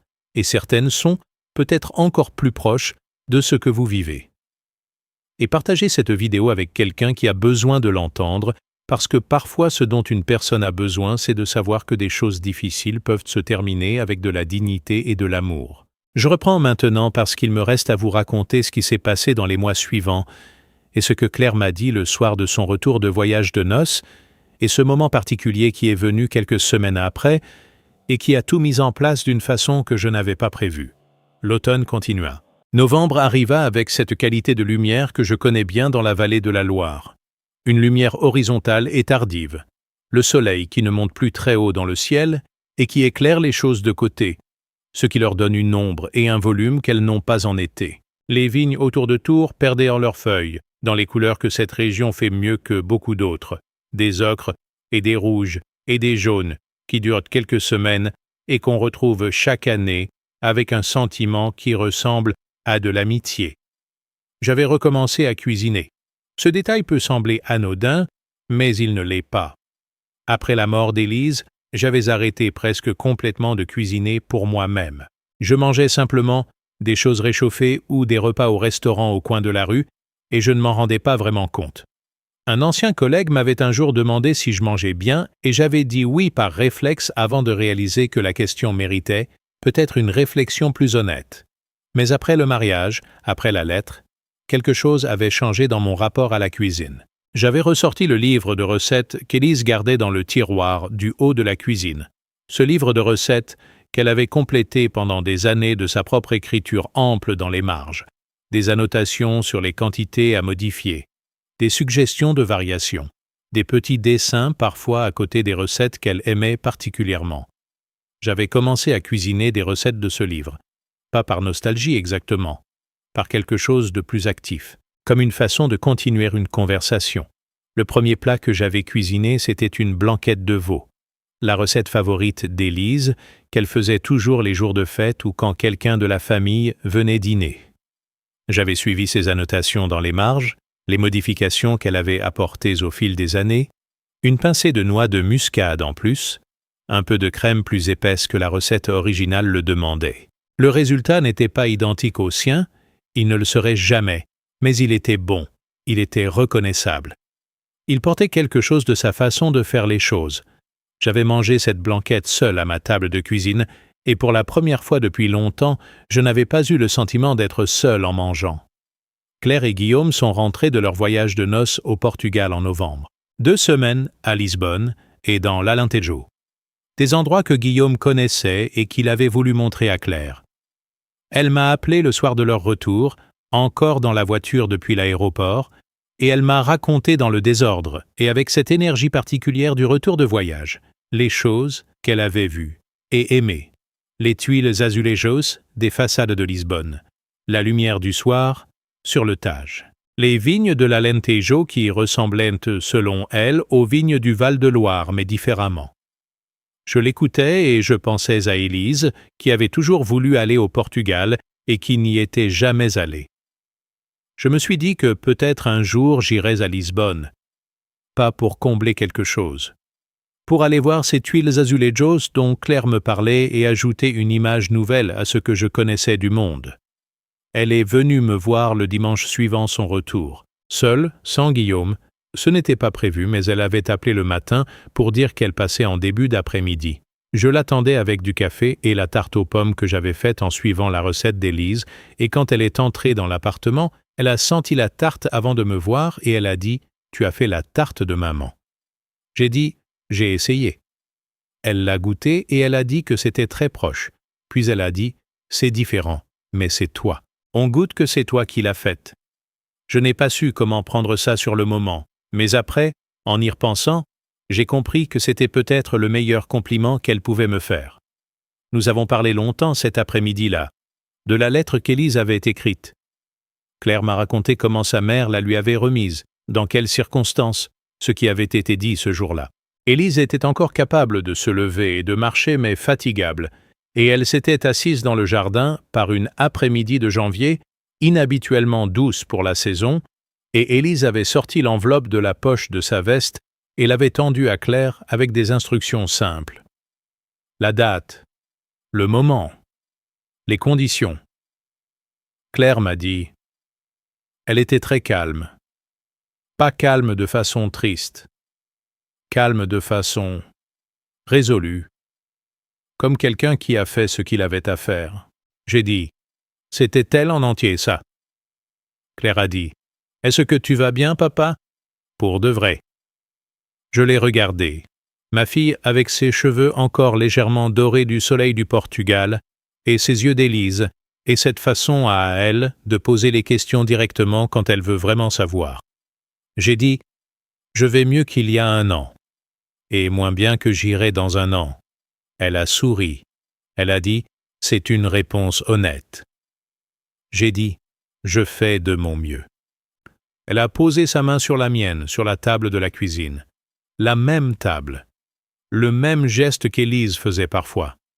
Les gestes passent comme ça, d'une personne à l'autre, dans les familles, sans qu'on le planifie.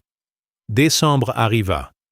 Les marchés de Noël s'installèrent dans les rues de Tours comme chaque année, avec leurs guirlandes et leurs odeurs de vin chaud et de châtaignes grillées. C'est une odeur que j'associe à des décennies de décembre, les enfants quand ils étaient petits et qu'on les emmenait voir les lumières, Élise et moi plus tard, qui passions un soir par là en rentrant d'autre chose et qui buvions un vin chaud debout dans le froid. Cette année-là, je suis allé au marché de Noël seul, un soir de semaine, sans but particulier. J'ai bu un vin chaud. J'ai regardé les gens. Il y avait beaucoup de familles avec de jeunes enfants, et une chose que j'ai remarquée et que je n'aurais peut-être pas remarqué avant, c'est le nombre de grands-pères qui portaient des petits-enfants sur leurs épaules ou qui tenaient la main de gamins de 4 ou 5 ans. Des hommes de mon âge ou plus vieux, avec ce visage particulier que font les grands-pères dans ces moments-là, une sorte de fierté tranquille mélangée à quelque chose de tendre. Je n'ai pas de petits-enfants encore.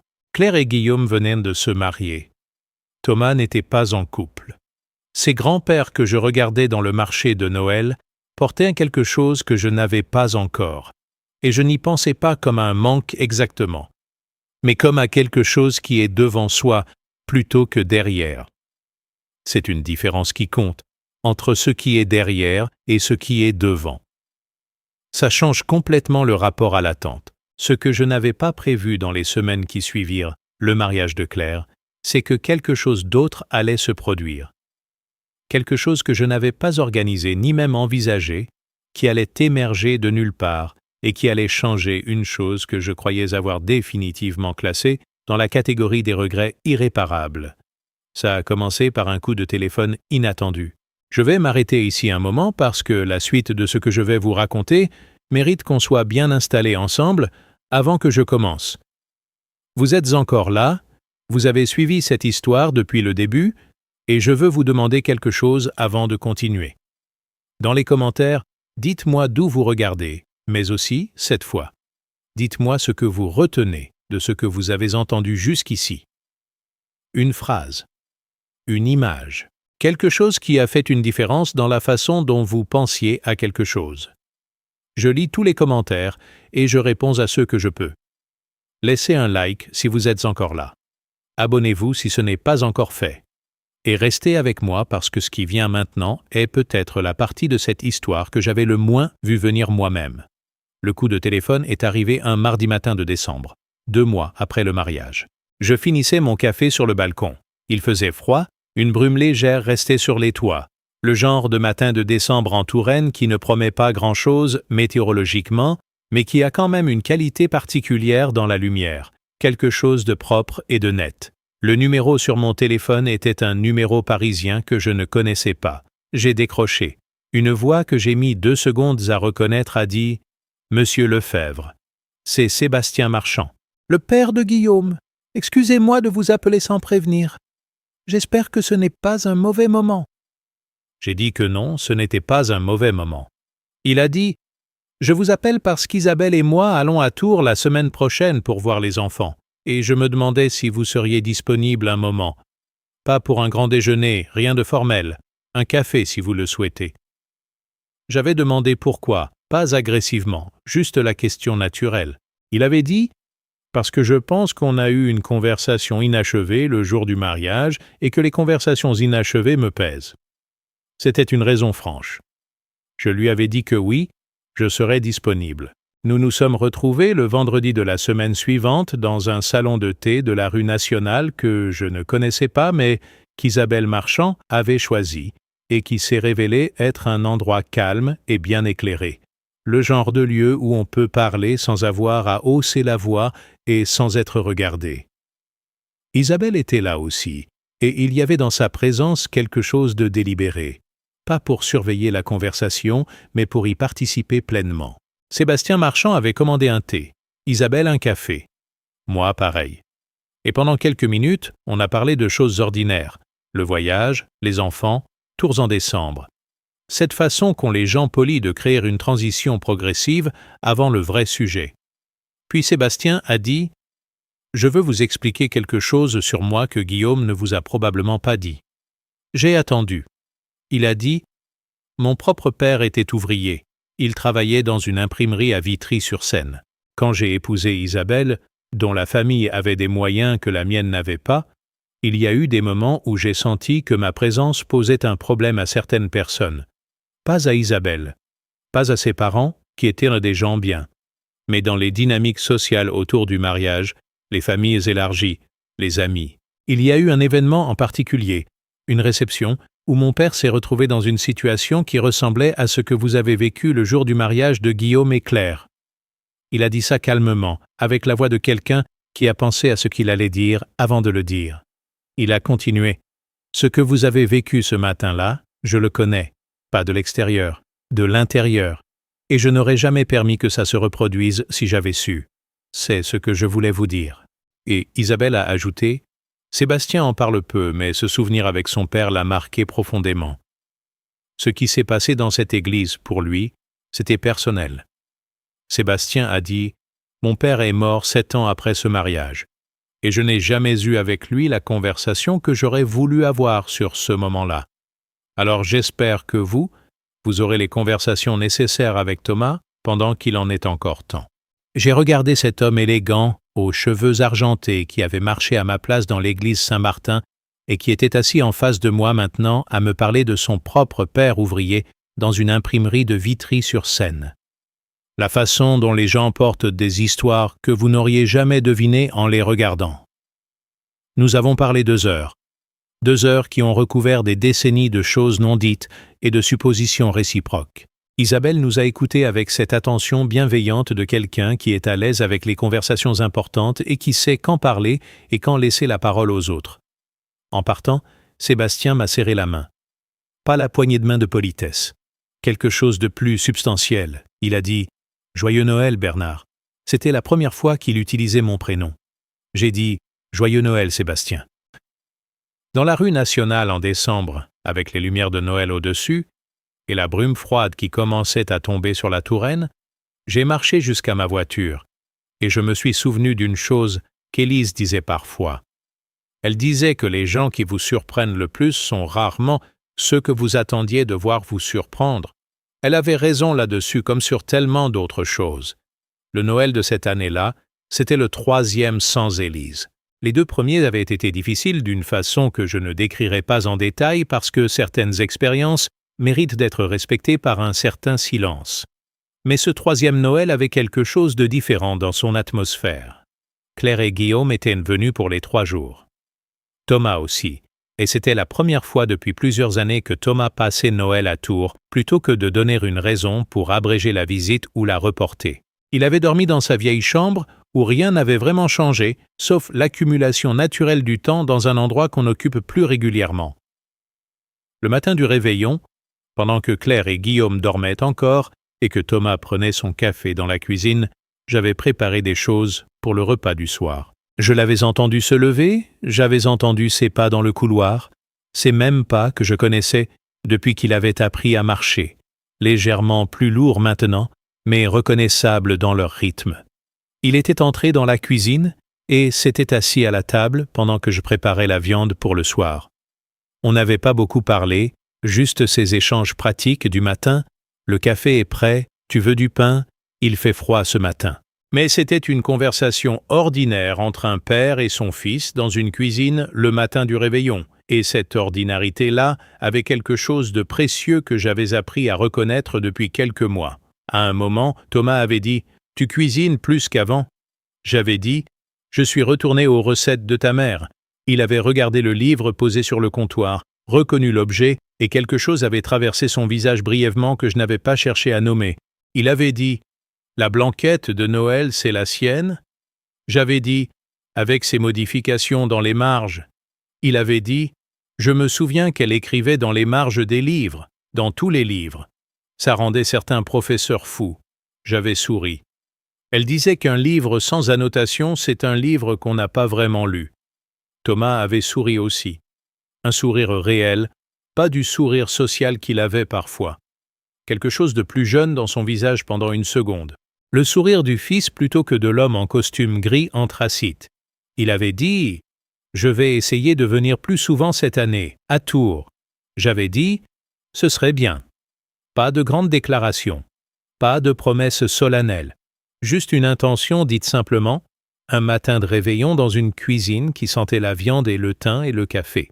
Avant de vous raconter le soir du réveillon et ce qui s'est passé après le repas, quand tout le monde était assis et que j'avais dit quelque chose que je n'avais pas prévu de dire, je dois faire une pause et vérifier que vous êtes encore là, d'où vous regardez ce soir. Votre ville, votre région, votre pays. Laissez-le dans les commentaires. Et si vous avez quelqu'un dans votre vie avec qui vous avez une conversation inachevée, quelqu'un avec qui la distance s'est installée progressivement sans qu'on sache exactement comment, pensez-y pendant que vous écoutez la suite. Laissez un like si cette histoire vous touche. Abonnez-vous pour les histoires quotidiennes. Et restez avec moi parce que ce qui vient maintenant, le soir du réveillon et ce que j'ai dit à table, c'est peut-être la partie que je suis le moins sûr d'arriver à raconter correctement. Mais je vais essayer. Le repas du réveillon a commencé à 7h30 du soir.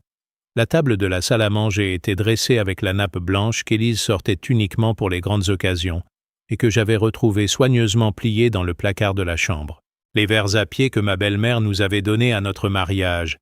Les couverts en argent massif que nous n'utilisions que 3 ou 4 fois par an. Claire avait apporté des fleurs, des roses blanches et des branches de houx, et elle les avait arrangées dans le grand vase que je n'arrivais jamais à placer correctement et qu'elle avait trouvé sa place immédiatement comme si c'était évident.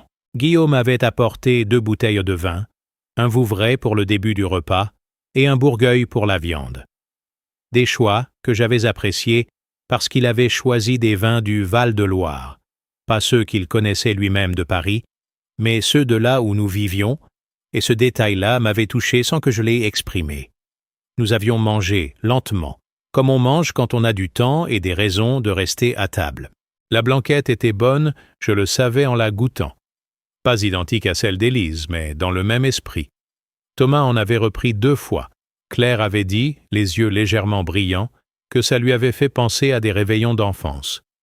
Guillaume avait complimenté la recette avec une sincérité qui n'était pas de la politesse de gendre. Après le dessert, une bûche de Noël que Claire avait apportée d'une pâtisserie de Tours, nous étions restés à table avec les bougies qui avaient baissé pendant le repas et les verres encore à moitié pleins. Ce moment du repas que j'aime particulièrement, quand il n'y a plus rien à manger et plus rien à faire, que d'être là. Et j'avais dit quelque chose. Je ne l'avais pas préparé. Je ne savais pas que j'allais le dire avant de l'entendre sortir de ma bouche. Mais il y avait dans cette table, dans ces visages, dans ces bougies, et dans cette nappe, et dans ces verres que je reconnaissais depuis 20 ans, quelque chose qui m'avait donné envie de dire une chose vraie. J'avais dit « Je veux vous parler d'un costume ». Les 3 m'avaient regardé, et je leur avais raconté. Le costume bleu marine. Élise qui avait mis de l'argent de côté pendant des mois. Le tailleur de la rue nationale. La façon dont je l'avais retrouvé dans la boîte de papelan au fond du placard 3 semaines avant le mariage. L'odeur, peut-être imaginée, peut-être réelle, du parfum d'Élise encore dans le tissu. J'avais raconté ça simplement, sans effet. Et autour de la table, le silence était le silence de personnes qui écoutent vraiment. Claire avait dit à voix basse « Je ne savais pas pourquoi tu portais ce costume-là, mais quand je t'ai vu dans l'église avec, il y avait quelque chose. » Thomas avait les yeux baissés sur son verre. Il ne disait rien. J'avais dit « Je l'ai porté parce que c'était la seule façon que j'avais de l'emmener avec moi ce jour-là. Et maintenant je suis content qu'il ait été là, même au fond de l'église. » Thomas avait relevé la tête. Il avait dit « Je suis désolé, papa. » Pas les mots formels qu'il avait dits à demi au café de la place Plumereau. Autre chose. Quelque chose de plus direct et de plus difficile à sortir pour quelqu'un comme lui. J'avais dit « Je sais ». Et puis j'avais dit quelque chose qu'Élise m'avait dit une fois, il y a longtemps, pendant une période difficile que nous avions traversée ensemble, une de ces périodes ordinaires d'une vie où ça ne va pas parfaitement entre 2 personnes. Elle avait dit « Les regrets ont une durée de vie. Soit on les utilise pour changer quelque chose, soit ils s'évaporent. À toi de choisir ce qu'ils font dans les tiens. » J'avais répété ça à Thomas, à table, le soir du réveillon. Il avait regardé sa sœur, puis moi, puis de nouveau sa sœur, et il avait dit « Elle disait des choses comme ça ?» Claire avait dit « Tout le temps ». Thomas avait dit « Je m'en souviens pas assez ». Et dans cette phrase-là, dans ce « je m'en souviens pas assez », il y avait quelque chose qui était à la fois un regret et une décision. Le regret de ne pas avoir été suffisamment présent pour enregistrer ces phrases. La décision implicite de changer quelque chose à ça. Nous avions parlé encore longtemps ce soir-là. De souvenirs que chacun portait, des histoires que Thomas et Claire racontaient d'Élise, certaines que je connaissais, d'autres que j'entendais pour la première fois, parce que les enfants voyaient leurs parents différemment de la façon dont les parents se voient eux-mêmes. Guillaume écoutait avec cet intérêt sincère de quelqu'un qui apprend à connaître la famille dans laquelle il entre et qui comprend que cette connaissance-là prend des années et se construit dans des moments comme celui-ci. Minuit était passé depuis longtemps quand nous avions fini par éteindre les bougies et ranger la table. Thomas avait lavé les verres. Claire et Guillaume avaient rangé les restes. Et moi, j'avais plié la nappe blanche d'Élise avec soin et je l'avais remise dans le placard pour la prochaine occasion. En allant me coucher cette nuit-là, j'avais pensé à la lettre. J'avais pensé à la phrase finale d'Élise. « Prends soin de toi, Bernard. » Pour une fois. Prendre soin de soi. Pour un homme de ma génération, de mon métier, de ma formation, c'est peut-être la chose la plus difficile qu'on puisse demander. Pendant 32 ans, j'avais pris soin des autres dans le sens le plus littéral et le plus concret du terme. Dans ma famille, j'avais fait pareil. Me mettre de côté semblait souvent la façon la plus naturelle d'aimer. Mais Élise avait vu quelque chose dans cette façon de faire qu'elle voulait que je voie aussi. Qu'un homme qui ne prend pas soin de lui-même finit par avoir moins à donner. qu'une présence vraie nécessite qu'on occupe réellement la place qui est la sienne, qu'un père debout au fond d'une église ne sert pas sa fille, il lui manque. J'avais regardé le plafond de ma chambre dans le noir, le même plafond avec les mêmes imperfections, et j'avais pensé que j'allais apprendre à prendre soin de moi. Pas de façon dramatique, pas en changeant tout, juste en restant dans la pièce quand on m'en demandait silencieusement de sortir. Juste en tenant ma place. Voilà ce que je retiens de tout ça. La suite de cette histoire, elle se passe dans les mois qui ont suivi ce Noël. Elle se passe dans la façon dont Thomas a tenu sa promesse implicite de ce matin de réveillon. Elle se passe dans quelque chose que Claire m'a annoncé au printemps suivant et qui avait rendu ce costume encore plus chargé de sens. Et elle se passe dans un moment particulier, environ 8 mois après le mariage, où je me suis retrouvé dans cette même église Saint-Martin pour une raison différente et où j'ai compris quelque chose de définitif sur ce que signifie rester debout. Rester avec moi. Le printemps arriva en Touraine avec cette façon qu'il a ici de tout faire en même temps. C'est un phénomène que j'ai observé depuis l'enfance, sans jamais m'y habituer complètement. En mars et jusqu'au milieu d'avril, les arbres de la vallée de la Loire décident tous ensemble, sur quelques jours, de mettre leurs feuilles et leurs fleurs.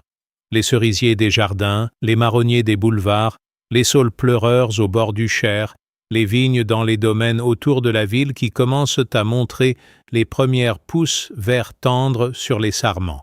Il y a une semaine, parfois même seulement quelques jours, où la transition est visible heure par heure, où vous pouvez sortir le matin dans un paysage encore d'hiver et rentrer le soir dans quelque chose qui ressemble déjà à l'été. J'aimais cette semaine-là depuis que j'étais petit. C'est Élise qui m'avait appris à vraiment la voir. Elle avait ce regard sur la nature qui n'était pas celui d'une botaniste ou d'une jardinière, juste celui de quelqu'un qui regarde vraiment et qui trouve ça important de regarder. Elle m'avait transmis ça au fil des années, cette habitude d'attention aux petits changements du monde visible. Et maintenant que je vivais seul, je continuais à regarder pour deux. En avril, environ 6 mois après le mariage de Claire, j'avais pris l'habitude de marcher le matin 1 heure avant le café. Pas pour faire de l'exercice au sens discipliné du terme, juste pour être dehors, dans la lumière du matin, dans les rues du quartier que je connais depuis 26 ans, mais qui changent quand on les regarde à des heures différentes. Il y a des gens qu'on croise régulièrement à 7 heures du matin et qu'on ne verrait jamais à midi. Des façades qui ont une lumière particulière quand le soleil est encore bas. Des odeurs matinales spécifiques, la boulangerie de la rue des Halles qui commence à cuire vers 6h30, l'odeur d'une herbe coupée tôt dans un jardin quelque part. C'était pendant une de ces marches du matin qu'un appel de Claire avait interrompu mes pensées. Elle n'appelait pas habituellement aussitôt. 7h20, c'était son heure de préparation, son café et son organisation de journée. Elle me l'avait dit plusieurs fois. Alors, quand son nom était apparu sur mon téléphone à cette heure-là, j'avais décroché avec cette légère tension qu'on ressent quand quelque chose sort de l'habitude. Sa voix, quand elle avait dit bonjour, n'avait pas la tension que j'avais craint. Elle avait autre chose. Une qualité que j'avais du mal à nommer dans les premières secondes. Elle avait dit « Papa, il faut que je te dise quelque chose ». J'avais dit « Je t'écoute ». Elle avait dit « Je suis enceinte ». Je m'étais arrêté au milieu du trottoir. Une femme avec un chien était passée à côté de moi sans me regarder. Un vélo avait évité de me percuter de peu parce que je m'étais immobilisé au beau milieu du passage. J'avais dit « C'est vrai ?» Elle avait ri. Ce rire particulier qui est le sien depuis qu'elle est petite, cette façon de rire qui commence dans le nez avant d'arriver dans la voix. Elle avait dit « C'est très vrai. 12 semaines. On voulait attendre d'être sûr avant de le dire. 12 semaines. Ce n'était plus un secret fragile des premières semaines. C'était une réalité installée, médicalement confirmée, visible à l'échographie. J'avais dit « Comment tu vas ?» Elle avait dit « Fatigable, un peu nausée le matin, mais ça passe. Et très heureuse. » J'avais repris ma marche sans m'en rendre compte en continuant à lui parler, et je me retrouvais 3 rues plus loin que prévu quand j'avais raccroché. La lumière du matin dans les platanes, le ciel dégagé et bleu de ce printemps précoce en Touraine, les premières feuilles nouvelles sur les arbres du quartier. Je suis grand-père. Pas encore, techniquement. Mais ça vient. L'enfant de Claire et Guillaume était là, quelque part dans le futur proche. Une présence déjà réelle, même si invisible, qui allait changer quelque chose dans la configuration de tout. J'avais pensé à Élise. J'y pensais souvent, mais là, avec une précision particulière, une douleur particulière aussi, qui n'est pas contradictoire avec la joie, mais qui coexiste avec elle. Élise ne verrait pas cet enfant. Elle ne saurait jamais quel prénom il choisirait. Elle ne tiendrait jamais ce bébé dans ses bras. Cette absence-là avait un poids spécifique que les autres absences n'avaient pas eu. En même temps, j'avais pensé à quelque chose. Élise avait pensé à ce moment. Pas à cet enfant précis parce qu'elle ne pouvait pas le savoir, mais elle avait pensé à ce que je serais dans les moments qui viendraient après elle. Elle avait voulu que je sois debout. Elle avait écrit « Prends soin de toi, Bernard », pour une fois. Elle avait voulu que je sois là pour ce qui allait venir. J'étais là. Je m'étais arrêté devant la boulangerie de la rue des Halles et j'avais acheté un croissant que je n'avais pas prévu d'acheter. Juste parce que ça semblait la chose juste à faire dans ce moment-là, une petite célébration ordinaire pour un moment extraordinaire. Je l'avais mangé debout sur le trottoir dans la lumière du matin, et le croissant était chaud et bien beurré, et la rue sentait la farine et le soleil naissant. Je dois m'arrêter ici une seconde parce que ce moment du croissant dans la rue du matin, ce moment ridicule et parfait à la fois, il représente quelque chose que j'essaie de vous dire depuis le début de cette histoire et que je n'ai pas encore trouvé exactement les mots pour dire. Dites-moi d'où vous regardez maintenant. Votre ville, votre région, votre pays. Laissez-le dans les commentaires, parce que vous êtes de partout. Et c'est quelque chose qui me touche chaque fois que je vois ça. Et si vous êtes grand-père ou grand-mère, ou si vous attendez de le devenir, ou si vous pensez à quelqu'un qui aurait dû l'être et qui n'est plus là, dites-moi quelque chose dans les commentaires. Laissez un like. Abonnez-vous pour les histoires quotidiennes. Et restez parce que la suite de ce que j'ai à vous raconter touche à quelque chose que je n'avais pas anticipé, qui est arrivé 8 mois après le mariage de Claire dans cette même église Saint-Martin où tout avait commencé. Thomas avait tenu sa promesse implicite du réveillon. Pas spectaculairement, parce que Thomas ne fait rien spectaculairement, mais régulièrement et concrètement. Il avait commencé à venir à Tours un week-end par mois. Pas toujours 2 jours complets, parfois juste le samedi, mais il venait. Il arrivait avec ce sac de week-end qu'il posait dans l'entrée et il prenait son café dans la cuisine le matin en lisant quelque chose sur son téléphone. Et ces matins-là de café partagé avaient une texture différente de toutes nos interactions des années précédentes. Nous avions commencé à avoir des conversations réelles. Pas sur le mariage, pas sur ce qui s'était passé. Cette conversation était derrière nous désormais, et il n'y avait pas besoin de la retourner indéfiniment. Des conversations sur autre chose. Son travail, ce qu'il aimait et ce qu'il trouvait difficile. Les gens qu'il côtoyait. Mes années de service. Des histoires que je n'avais jamais vraiment racontées parce que personne ne m'avait posé les questions de cette façon. Les questions réelles, pas les questions polies de quelqu'un qui attend que ça se termine. Un soir de mai, nous étions assis sur le balcon après le dîner, avec une bouteille de vin blanc que Thomas avait apporté de Paris. Un Riesling d'Alsace, qu'il trouvait intéressant et qu'il voulait me faire goûter. La nuit était douce. Les platanes de la rue étaient en feuilles depuis quelques semaines, on entendait des oiseaux quelque part. Il m'avait dit « Qu'est-ce qui te manque du service ?» Question directe. La vraie question, pas la version polie. J'avais réfléchi avant de répondre parce qu'elle méritait une réponse réelle. J'avais dit « La certitude de ce qu'on fait. On rentre dans un bâtiment, on sait pourquoi on est là, on sait ce qu'on cherche à faire. La situation est difficile, mais elle est claire. Le reste de la vie est rarement aussi clair. » Thomas avait dit « Et ce que tu ne regrettes pas ?» J'avais dit « Les nuits. 32 ans de garde de nuit. Ça prend quelque chose dans le corps qui ne revient pas complètement. » Il avait hoché la tête. Il avait dit « Maman s'inquiétait pour toi les nuits de garde. » J'avais dit « Je sais. » Il avait dit « Moi aussi, quand j'étais petit, je m'endormais en espérant que tu rentrerais le matin. Je ne te l'ai jamais dit. » Ce genre de phrase qu'on porte pendant des années et qu'on ne dit pas par oubli, mais parce que le moment juste ne se présente pas, ou parce qu'on ne sait pas comment commencer. Et puis un soir, sur un balcon avec un verre de Riesling d'Alsace, il se présente. J'avais dit « Je le savais quand même ».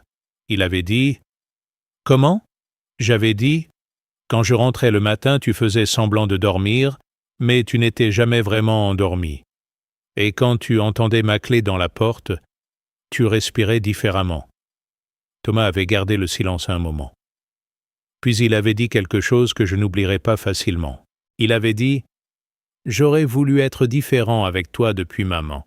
J'aurais voulu être davantage comme Claire. » J'avais dit « Tu es comme tu es.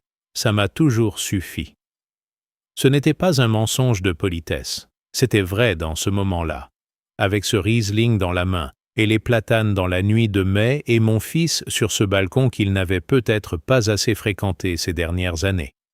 La grossesse de Claire avançait. Elle et Guillaume vivaient à Tours depuis peu. Guillaume avait trouvé un poste dans une entreprise de la région et ils avaient loué un appartement dans le quartier Saint-Symphoréen à quelques kilomètres de chez moi. Cette proximité avait quelque chose de différent de ce que j'avais connu quand les enfants étaient dans d'autres villes, quelque chose de plus quotidien et de moins planifié, des rencontres qui arrivaient parce qu'on était proches et non parce qu'on avait organisé. Je les voyais souvent, parfois pour dîner, parfois juste pour un café dans leur appartement que je connaissais progressivement, les habitudes qu'ils prenaient dans cet espace, la façon dont Guillaume avait organisé les livres par couleur, ce qui avait fait rire Claire, la table de cuisine qu'ils avaient trouvée dans un vide-grenier et qui avait une histoire dont ils avaient eu toutes les peines du monde à se souvenir exactement. C'était une vie ordinaire qui recommençait. Ma vie ordinaire, la leur. Ces vies qui se côtoyaient et se touchaient régulièrement sans se confondre. Et puis, il y a eu le mois d'octobre. Exactement 1 an après le mariage de Claire dans l'église Saint-Martin. Claire et Guillaume avaient choisi de faire baptiser leur enfant, une fille née en septembre et prénommée Élise Louise, dans cette même église. Élise pour sa grand-mère maternelle, Louise pour la grand-mère paternelle d'Isabelle Marchand. Quand Claire m'avait annoncé le prénom quelques jours après la naissance, elle ne m'avait pas demandé si c'était bien ou si j'étais d'accord. Elle me l'avait dit simplement, comme une évidence, comme quelque chose qu'elle avait décidé avec Guillaume et qui ne nécessitait pas d'explication, parce que son explication était complète dans le prénom lui-même. J'avais dit « c'est beau ». C'était insuffisant comme réaction, mais certains moments dépassent les mots disponibles. Le baptême eut lieu un dimanche d'octobre, exactement 1 an et 2 semaines après le mariage. La même lumière d'automne dans la Touraine. La même lumière dans les vitraux de Saint-Martin quand le soleil a tourné. Cette fois, j'étais arrivé tôt aussi. La même habitude. Mais cette fois, j'avais pris le premier banc directement, sans hésitation, sans demander à personne si ma place y était. J'avais posé ma veste sur le dossier du banc, et j'avais regardé l'église se remplir. Thomas était arrivé avec cette ponctualité qu'il a toujours eue. Il s'était assis à côté de moi. Il n'avait rien dit pendant quelques instants, regardant lui aussi l'église et les gens qui entraient. Puis il avait dit « Tu es au premier rang ». Constat neutre. Pas de jugement, pas d'ironie, juste une observation. J'avais dit « Oui ». Il avait dit « C'est bien ». Et c'était tout. 2 mots, c'est bien. Dans la bouche de Thomas, qui ne dit pas les choses inutilement, 2 mots précis au bon moment valent parfois un long discours. Sébastien et Isabelle Marchand sont arrivés quelques minutes plus tard. Sébastien m'avait serré la main, puis l'avait transformé en quelque chose de plus proche d'une accolade brève, ce geste qu'ont les hommes d'un certain âge quand la poignée de main ne suffit plus mais qu'on n'est pas encore dans l'habitude de l'embrassade complète. Isabelle avait embrassé Thomas sur les 2 joues avec la chaleur naturelle de quelqu'un qui l'avait décidé il y a longtemps. Le père Dominique avait officié encore une fois. Il y avait eu un moment pendant la cérémonie, pendant la prière des fidèles, où le père Dominique avait mentionné le prénom de la petite, Élise Louise, et où j'avais entendu ce prénom dans cette église, dans cette acoustique particulière de pierres séculaires qui amplifie les sons sans les déformer, et quelque chose s'était déplacé dans ma poitrine d'une façon que je ne pouvais pas nommer et que je ne cherchais pas à nommer. Élise, dans cette église qu'elle aimait, pour la lumière de ses vitraux, dite à voix haute par un prêtre qui ne l'avait pas connu, mais qui portait maintenant son prénom, dans une cérémonie qu'elle aurait voulu être là pour voir. Après la cérémonie, quand on avait posé la petite Élise Louise dans mes bras, pour la première fois de façon prolongée, pas juste quelques secondes comme à la maternité, mais vraiment, le temps qu'elle s'habitue à cet homme inconnu qui était son grand-père, j'avais regardé ce visage de nouveau-né, avec ses traits encore flous et imprécis, de quelqu'un qui vient d'arriver dans le monde et qui n'a pas encore tout à fait décidé à quoi il ressemblera. Elle m'avait regardé. Les nouveau-nés ne regardent pas vraiment dans le sens adulte du terme. Leur vision n'est pas encore développée pour ça, mais il y a quelque chose dans la façon dont ils orientent leur attention vers un visage humain qui ressemble à une forme de reconnaissance. Elle avait tourné son regard vers moi, et elle avait, pendant quelques secondes, arrêté de faire le bruit léger qu'elle faisait depuis quelques minutes. Je lui avais parlé à voix très basse, pas des mots importants, juste quelque chose de doux, dans le registre de voix que vous employez automatiquement avec quelqu'un de très petit ou de très vulnérable, ce registre bas et calme qui dit « je suis là » sans avoir besoin de le formuler exactement. Claire me regardait depuis 2 mètres, Guillaume aussi. Et Thomas, un peu plus loin, debout près d'une colonne, regardait son père tenir le premier enfant de sa génération dans ses bras dans l'église Saint-Martin de Tours, un dimanche d'octobre, exactement 1 an après ce dimanche d'octobre où j'avais été mise au fond de cette même église. La petite Élise Louise dans mes bras dans la lumière ambre des vitraux de la fin de matinée. Et le costume. Je portais encore le costume bleu marine. Pas parce que je n'avais pas d'autre option, j'en avais, mais parce que c'était ma façon de continuer ce que j'avais commencé 1 an plus tôt. De ramener Élise dans cette église à nouveau. De lui montrer, d'une façon que je ne sais pas exactement comment croire ou ne pas croire mais que je choisis de choisir, la petite qui porte son prénom. Sébastien Marchand s'était approché de moi pendant ce moment et avait regardé la petite dans mes bras. Il n'avait rien dit. Il avait posé sa main brièvement sur mon épaule, le même geste que les hommes font quand ils veulent dire quelque chose qu'ils ne savent pas formuler et qu'ils confient à un geste plutôt qu'à des mots. Après la cérémonie, dans le parvis de l'église au soleil d'octobre, les photographes avaient organisé les prises de vue. Sans liste cette fois, sans notes pliées en 2 dans la poche d'un prêtre. Juste les familles qui se rassemblaient naturellement autour des mariés et de la petite. J'étais au centre. Pas parce que quelqu'un m'y avait placé, parce que Claire m'avait pris par le bras et m'y avait amené simplement, comme si c'était l'endroit le plus naturel du monde. Thomas était à ma gauche, Claire et Guillaume au centre avec la petite. Les marchands à droite. La photographe avait dit « souriez » et j'avais pensé que sourire n'était pas la bonne instruction pour ce moment. Pas parce que c'était triste, parce que ce que je ressentais dépassait le sourire dans les 2 sens, trop profond pour un sourire et trop réel pour une expression convenue. Mais j'avais souri quand même.